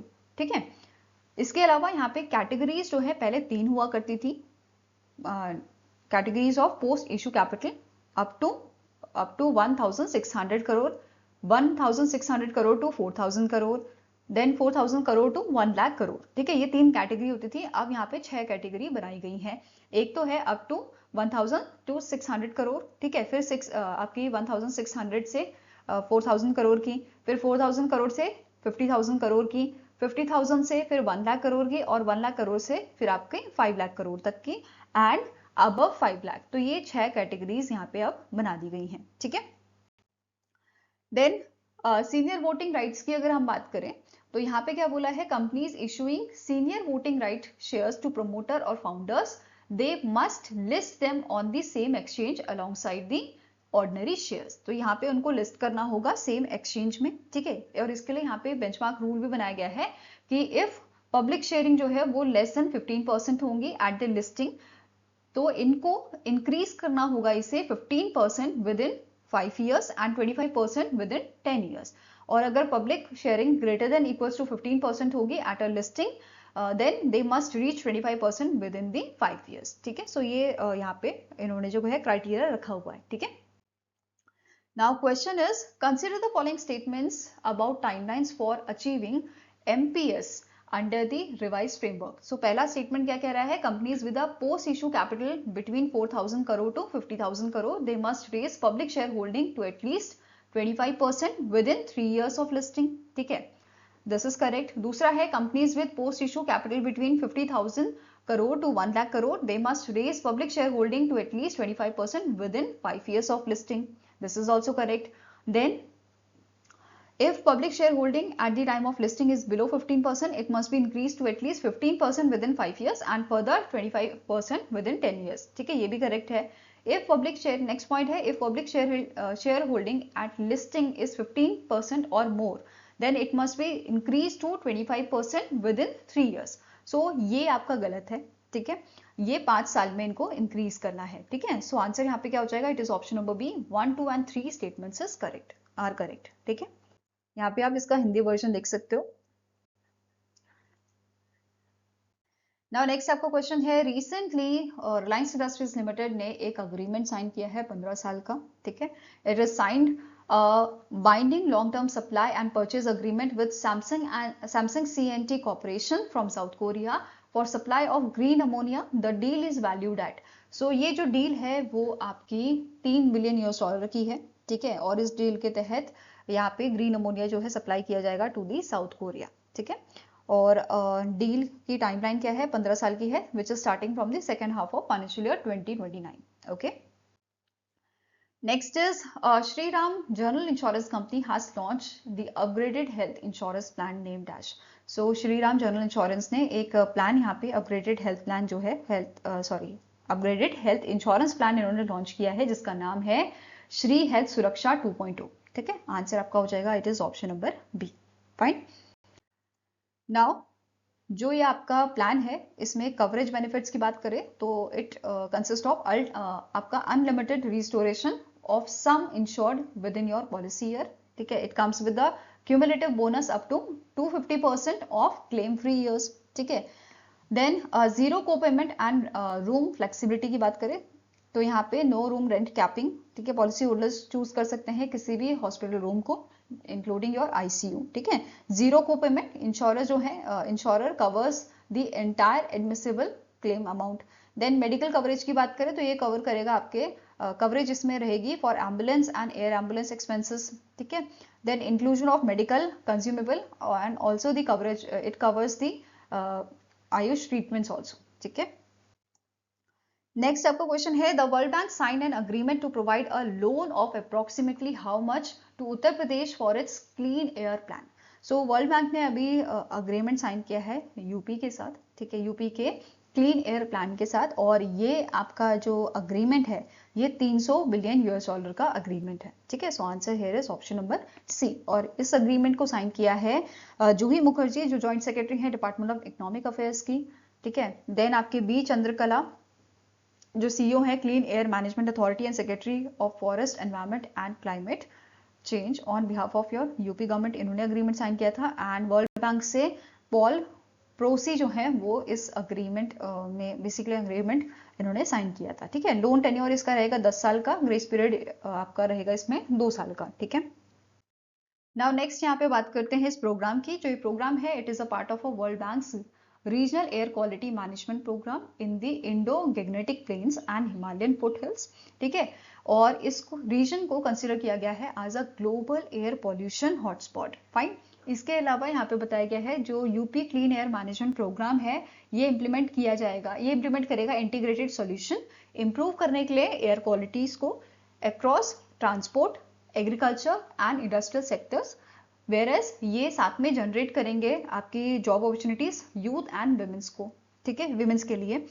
इसके अलावा यहाँ पे बोला गया है under this programme approximately 200 new air quality monitors जो हैं वो यहाँ पे इंस्टॉल किए जाएंगे जो डेटा कलेक्ट करेंगे, ठीक है, एंड मैनेज ये जो डेटा बेसिकली है डेटा कलेक्ट किया जाएगा और मैनेज किया जाएगा by the Uttar Pradesh pollution control board, ठीक है। साथ में ये जो इनिशिएटिव है ये प्रोवाइड करेगा clean cooking access to approximately 3.9 million households को, ठीक है। It will also reduce indoor and outdoor pollution. साथ में ही ये एनकरेज करेगा फार्मर्स को कि ये अडॉप्ट करे एफिशिएंट फर्टिलाइजर, ठीक है, और इंप्रूव करे क्रॉप प्रोडक्टिविटी को and it will also help in reducing the emission, right. Next is यहाँ पे बोला है कि मोर देन 700 ब्रिक लेन्स जो आपकी चिमनीज होती हैं ब्रिक वाली आपने देखी होंगी in a state, it will be transition to resource efficient and cleaner technology to reduce the pollution. तो इनको भी यहाँ पे ट्रांसफॉर्म किया जाएगा। साथ में ही एक और चीज यहाँ पे मेंशन की गई है private sector participation, it will leverage approximately $150 million in private capital और ये फोकस करेगा on the electric buses and three wheelers, emission monitoring system and cleaner industrial technologies पे, ठीक है। नाउ नेक्स्ट क्वेश्चन है NPCI international payment limited expanded the acceptance of India's UPI, India's unified payment interface in which countries merchant establishment. So recently जो NPCI international payment limited है, इन्होंने यहाँ पे बोला है कि इंडिया का जो यूपीआई है अब वो इजीली वर्क करेगा आपके श्रीलंका में। मतलब अगर टूरिस्ट श्रीलंका में विजिट करेंगे, इंडिया के लोग अगर श्रीलंका में जाएंगे तो वो इजीली वहां पे जो है यूपीआई पेमेंट कर सकते हैं। ठीक है। Now next आपको क्वेश्चन है, the travel fintech platform Scapia in India launched the in-app UPI payment service named Dash that enables user to earn rewards on RuPay credit card transaction. So recently travel fintech platform Scapia ने इनकी यहाँ पे in-app UPI payment service launch की है जिसका नाम रखा है इन्होंने Scapia P। ठीक है, जिसकी वजह से यूजर्स जो हैं वो रिवॉर्ड्स अर्न कर सकते हैं on RuPay credit card transaction. Right, so answer is option number D. Now next आपको क्वेश्चन है, Tata steel limited sign an MOU with which foreign university to develop low carbon steel making technology. So recently Tata steel limited ने एक agreement sign किया है, एक MOU sign किया है develop करने के लिए low carbon steel making technology, और ये अग्रीमेंट साइन किया गया है चाइना की university of science and technology Beijing के साथ। ठीक है, आंसर आपका हो जाएगा option number B. Now as a part of this MOU, जो टाटा स्टील का रिसर्च आर्म है, Tata steel research and innovation limited and ये जो यूनिवर्सिटी है, ये जॉइंटली वर्क करेंगे 4 major themes of low carbon steel making, जिसमें इंक्लूडेड है scrap based steel making, second is steel waste valorisation, and product performance and carbon capture utilisation technologies. ठीक है, ये दोनों मिलके इन सब थीम्स में काम करेंगे। ठीक है। Now next आपका क्वेश्चन है, the reserve bank of India won initiative of the year award at the 13th annual central banking award for which initiative. So RBI ने पिछले साल एक इनिशिएटिव लॉन्च किया था .bank.in डोमेन का। ठीक है, सारे बैंकों को बोला गया था कि अपना डोमेन नेम वो चेंज करके .bank.in कर ले। ठीक है, बेसिकली साइबर फ्रॉड्स को कॉम्बैक्ट करने के लिए। राइट, सो इसी इनिशिएटिव के लिए रिजर्व बैंक ऑफ इंडिया को initiative of the year award दिया गया है। ठीक है, now with this launch of with the launch of this domain, India became the world's first country to mandate a secure exclusive internet domain for the banking system. Right, इसके अलावा RBI ने appoint किया है, यहाँ पे note करना है, RBI ने अपॉइंट किया है institute for development and research on banking technology को as a sole registrar for this roll out of the domain. Right, next, और कौन कौन से आपके सेंट्रल बैंक्स हैं, कौन सी कंट्रीज के जिनको यहाँ पे रिकॉग्निशन दिया गया है। जैसे आरबीआई का हमने डिस्कस किया, initiative of the year, central bank of Colombia retail payment innovation award इनको मिला है ब्री फेडरल रिलेटेड पेमेंट सिस्टम के लिए। नेशनल बैंक ऑफ इथोपिया को पेमेंट सर्विसेज डेवलपमेंट अवार्ड यहाँ पे मिला है, रिकॉग्निशन मिला है होलसेल पेमेंट सर्विसेज डेवलपमेंट के लिए। बैंक ऑफ नाम्बिया को टेक्नोलॉजी इनोवेशन का रिकॉग्निशन दिया गया है for AI initiative. Right, next आपको क्वेश्चन है, एनपीसीआई भीम सर्विसेज लिमिटेड जो सब्सिडी है एनपीसीआई की, इन्होंने अपॉइंट किया है, इन्होंने रिसेंटली इनके ब्रांड एम्बेसडर जो है अपॉइंट किए हैं for the Bhim payment app. ठीक है, सो इनमें से कौन से क्रिकेटर आपके हैं जिनको एज अ एम्बेसडर यहाँ पे अपॉइंट किया गया है। सो आंसर आपका हो जाएगा option number D, that is MS Dhoni को यहाँ पे as a brand ambassador appoint किया गया है। ठीक है, नेक्स्ट क्वेश्चन है, the Punjab government in partnership with which international organisation launch Punjab Sikhya Kranti 2.0 initiative which is aimed at transforming school education. So recently Punjab government ने अग्रीमेंट साइन किया है world bank के साथ। ठीक है, और इन्होंने इस इनिशिएटिव के साथ क्या बोला है, इसका मेन एम क्या है, ये बेसिकली जो हमारी एजुकेशन है, ठीक है, हमारा जो एजुकेशन सेक्टर है या गवर्नमेंट स्कूल्स बेसिकली जो होते हैं वहाँ पे जो एजुकेशन का स्तर है वो थोड़ा और बढ़ाएंगे, एनहांस करेंगे। ठीक है, ये प्रोग्राम है, इसका मेन एम है एनहांस करना learning outcomes in government schools, modernise करना स्कूल को। ठीक है, स्कूल इंफ्रास्ट्रक्चर को स्ट्रेंथन करना, teacher training and accountability and to promote digital and technology enabled learning. Right, इसके अलावा इसका जो ड्यूरेशन रहेगा आपका वो रहेगा 6 साल का। ठीक है, एंड टोटल कॉस्ट यहाँ पे बताई गई है 3,500 करोड़ की इस इनिशिएटिव की, जिसमें से आपका जो है वर्ल्ड बैंक 2,500 का जो है अमाउंट यहाँ पे एलोकेट करेगा एंड पंजाब गवर्नमेंट यहाँ पे आपका 1,000 करोड़ का एलोकेशन देगी। ठीक है, नाउ नेक्स्ट आपका क्वेश्चन है, the reserve bank of India approve the investment of around 4,385 crore in Manappuram Finance limited and it's subsidiary by dash. So reserve bank of India ने रिसेंटली बेन कैपिटल को अप्रूवल दिया है कि वो इन्वेस्ट कर सकते हैं अराउंड 4,385 करोड़ का amount in the Manappuram Finance limited and it's subsidiary. ठीक है, सो आंसर आपका यहाँ पे हो जाएगा, it is option number D. And यहाँ पे बाकी अदर सब्सिडीज कौन सी शामिल है, मनप्पुरम फाइनेंस लिमिटेड की, तो एक का नाम है आपका आशीर्वाद माइक्रो फाइनेंस लिमिटेड एंड दूसरा है मनप्पुरम होम फाइनेंस लिमिटेड। ठीक है, तो जो बेन कैपिटल है इनका जो स्टेक है, इन्होंने क्या बोला है, पोस्ट ट्रांजैक्शन स्टेक इनका था आपका 18 से सॉरी पोस्ट ट्रांजैक्शन ये इनका जो स्टेक है वो आपका रहेगा बिटवीन 18% एंड 41.66%, जो डिपेंड करेगा आपके जो भी ऑफर इनका रहेगा। ठीक है, एंड जो एग्जिस्टिंग प्रमोटर है इनका जो स्टेक है it will reduce from 35.25% to 28.9%, right.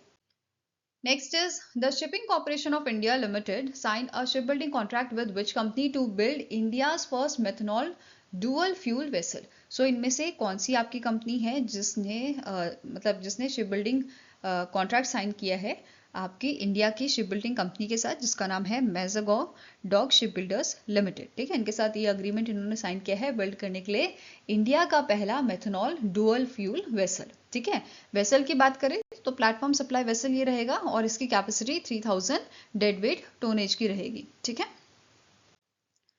Next question है which asset management company recently launch India's first hybrid passive index fund. So इनमें से कौन सी आपकी कंपनी है असेट मैनेजमेंट कंपनी जिसने रिसेंटली आपका जो है hybrid passive index fund launch किया है। ठीक है, so it is launch by your Edelweiss AMC, Edelweiss asset management company द्वारा इस हाइब्रिड पैसिव इंडेक्स फंड को लॉन्च किया गया है, जिसका नाम है Edelweiss Nifty large mid cap 250 plus 8 to 13 years GSEC 70-30 index fund, ये इसका नाम है। और यहाँ पे क्या बोला है कि इन्होंने इंट्रोड्यूस किया है ऑटोमेटिक मंथली रीबैलेंसिंग मेंटेन करने के लिए 70-30 इक्विटी डेप्ट एलोकेशन। 70% यहाँ पे जो है इन्वेस्ट किया जाएगा आपका सिक्योरिटीज में एंड जो 30% आपका रहेगा वो इन्वेस्ट किया जाएगा गवर्नमेंट सिक्योरिटीज में via Nifty 8 to 13 years GSEC में। ठीक है, now next question is which company launched the Krishi Sakhi program, a year-long initiative to empower women farmers and to enhance their participation in agriculture and crop insurance. So इनमें से कौन सी company है जिसने recently कृषि सखी programme को launch किया है। ठीक है, एम्पावर करने के लिए विमेन फार्मर्स को। सो आंसर आपका हो जाएगा it is done by the agriculture insurance company of India limited. ठीक है, एआईसी द्वारा इस प्रोग्राम को यहाँ पे लॉन्च किया गया है एंड जो ये इनिशिएटिव है it is align with the United Nations designation of 2026 as international year of women farmer by FAO, food and agricultural organisation. ठीक है, इस इनिशिएटिव के तहत जो ऑर्गेनाइजेशन है आपकी एग्रीकल्चर इंश्योरेंस कंपनी जो है it will launch structured month-wise activities across its head office and regional offices. ठीक है, next is which bank became the first in India to launch an overdraft facility on UPI for women self-help group members. So recently जो bank of Baroda है इन्होंने launch किया है overdraft facility on UPI for women self help group members, जो basically आपके members होंगे या ऐसे पर्संस जो होल्ड करेंगे प्रधानमंत्री जन धन योजना अकाउंट्स को, उनके लिए ये फैसिलिटी जारी की गई है और मैक्सिमम ओवरड्राफ्ट फैसिलिटी या लिमिट जो है वो आपकी 5000 पर एलिजिबल अकाउंट होल्डर है। ठीक है, इसके अलावा ओवरड्राफ्ट जो है overdraft account can be directly link to your any UPI enabled app. ठीक है, ये सारी जानकारी यहाँ पे दी गई थी। इसके अलावा जो इनिशिएटिव है इसे लॉन्च किया गया है इन collaboration with NPCI, Indian banks association and Deendayal Antyodaya योजना नेशनल रूरल लाइवलीहुड मिशन, इनके कोलैबोरेशन में इसको लॉन्च किया गया था। ठीक है, next is the Reserve Bank of India imposed a monetary penalty of how much on HSBC India in March 2026. So RBI ने monetary penalty लगाई है आपकी 31.80 लाख की। ठीक है, किस पे लगाई गई थी, HSBC इंडिया में ये लगाई गई थी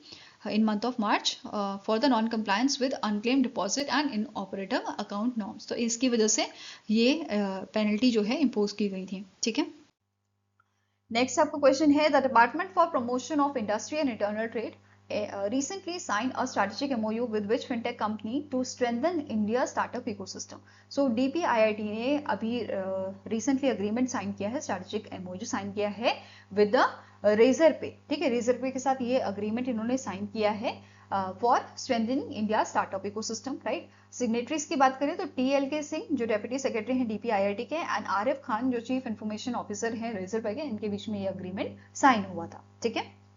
इसके अलावा इसका मेन MOU क्या है, इस MOU का इस अग्रीमेंट का मेन एम है एम्पावर करना स्टार्टअप्स को, स्पेशली आपके जो Tier 2 एंड Tier 3 सिटीज में स्टार्टअप्स हैं उनको, एंड इनको financial tools, technical and advisory support provide करना, फाउंडर इनेबलमेंट प्रोग्राम्स यहाँ पे करवाना, डिजिटल पेमेंट सॉल्यूशंस, ये सब पे इनका जो है फोकस रहेगा। ये सब सारी चीजें जो स्टार्टअप्स हैं उनको प्रोवाइड की जाएंगी अंडर दिस MOU, ठीक है। इसके अलावा यहाँ पे एक स्टार्टअप सहायक इनिशिएटिव जो है वो भी लॉन्च किया गया है to provide end to end assistant to the early stage founders, right.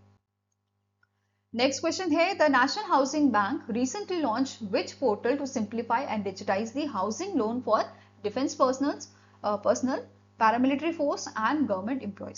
So recently national housing bank जो है इन्होंने लॉन्च किया है एक प्लेटफॉर्म जिसका नाम है गृह संगम पोर्टल, ठीक है।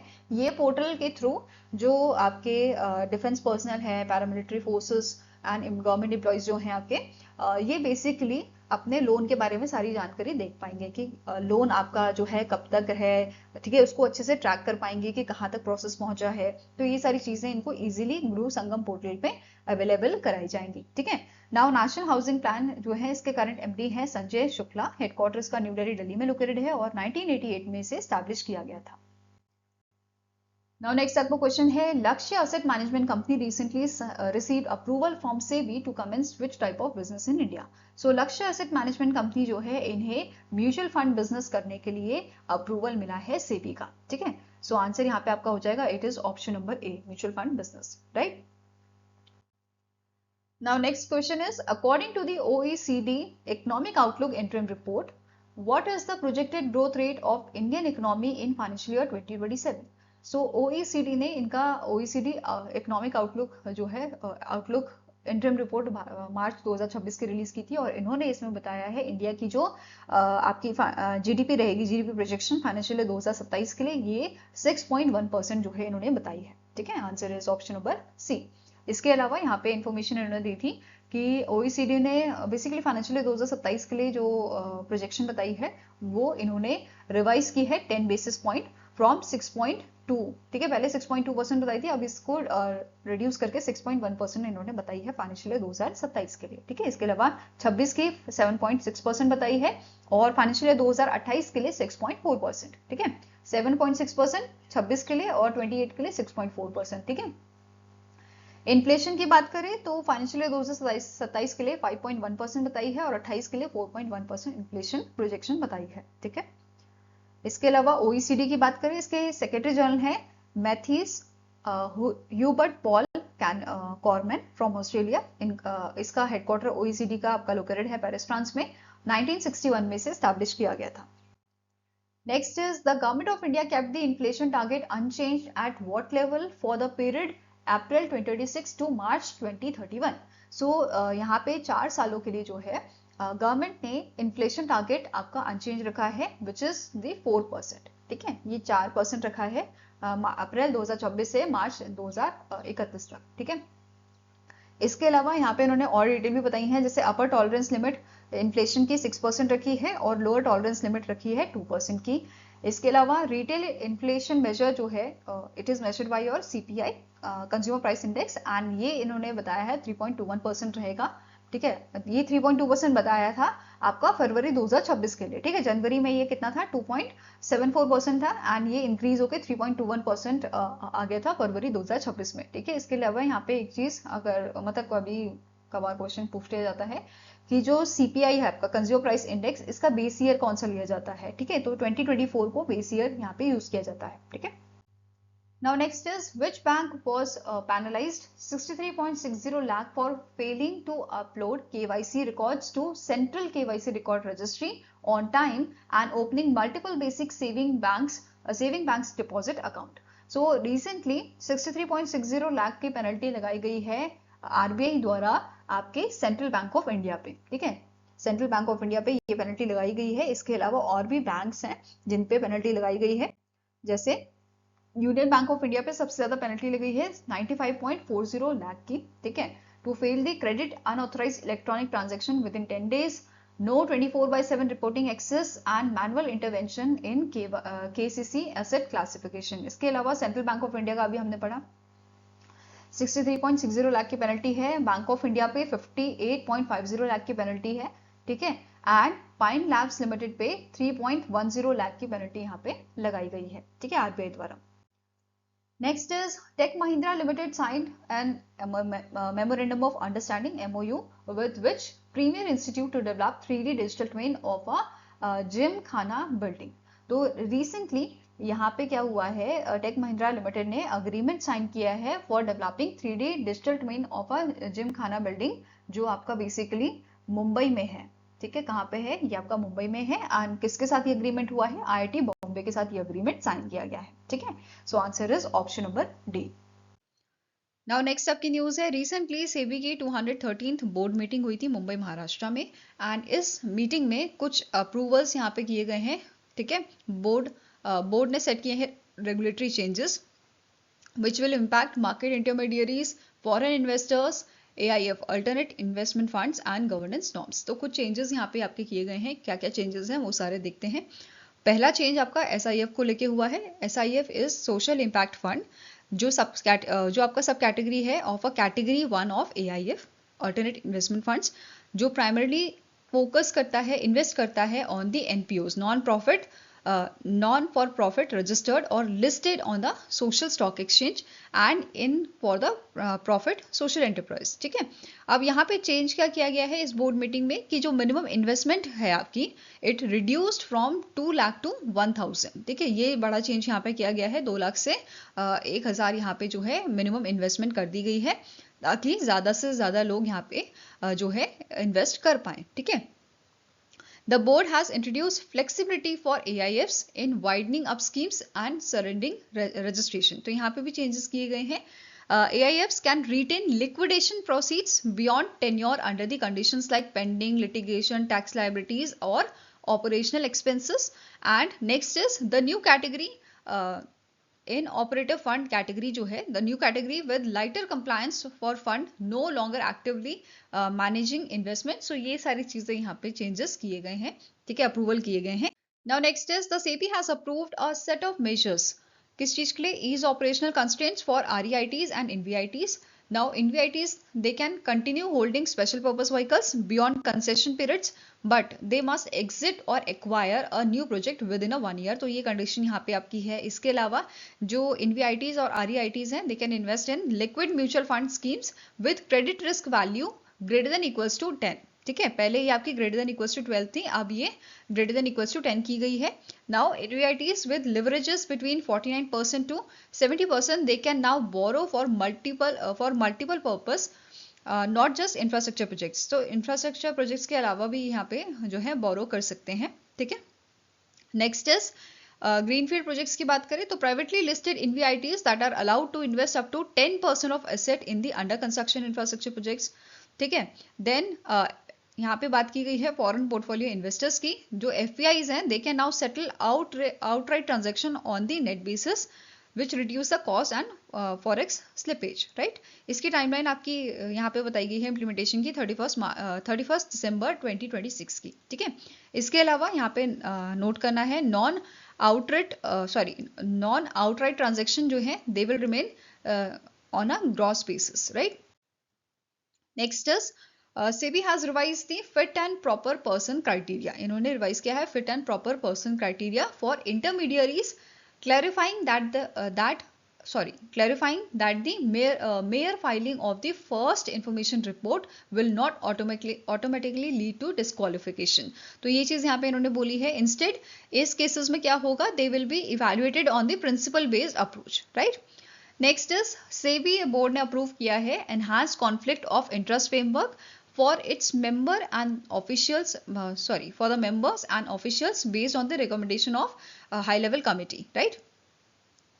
Now यहाँ पे क्या बोला है, employees, whole time members and chairmen, they cannot invest more than 25% of their financial portfolios in products managed by the single SEBI registered intermediaries, ठीक है। तो ये सारे changes किए गए हैं। नाउ इस पे बेस्ड क्वेश्चन आपका है which among the following statement is correct with respect to regulatory changes done in SEBI's 213th board meeting. So first statement says जो मिनिमम इन्वेस्टमेंट है एसआईएफ की इसको रिड्यूस कर दिया गया है 2 लाख से 1000 विच इज करेक्ट. नेक्स्ट है एनवीआईटीज एंड आरईआईटीज जो हैं they can invest in liquid mutual fund schemes with CRV greater than equals to 10 जो पहले आपका 12 था राइट. सो ये भी करेक्ट है. SEBI has permitted net settlement of outright transaction in the cash market, ये भी करेक्ट है. नेक्स्ट इज एम्प्लॉयज आपके whole time members and chairman they can not invest more than 25% of their portfolio in the products managed by the single seated intermediaries. This is also correct right. So answer क्या हो जाएगा option number E that is all are correct. Okay now यहाँ पे आप Hindi version देख सकते हो इस क्वेश्चन का. ओके आई होप गाइस आपको ये वीडियो पसंद आया हो. पसंद आया तो लाइक एंड शेयर जरूर कीजिएगा और हमारे साथ जुड़ने के लिए हमारे चैनल को सब्सक्राइब कीजिएगा. अगर आपके कुछ सजेशन है तो आप हमें मेल कर सकते हो benchmarkstudy007@gmail.com पे या फिर आप हमें कमेंट सेक्शन में भी लिख सकते हैं. सो मिलेंगे ऐसे नेक्स्ट वीडियो के साथ. Take care, have a nice day and all the best for your preparations.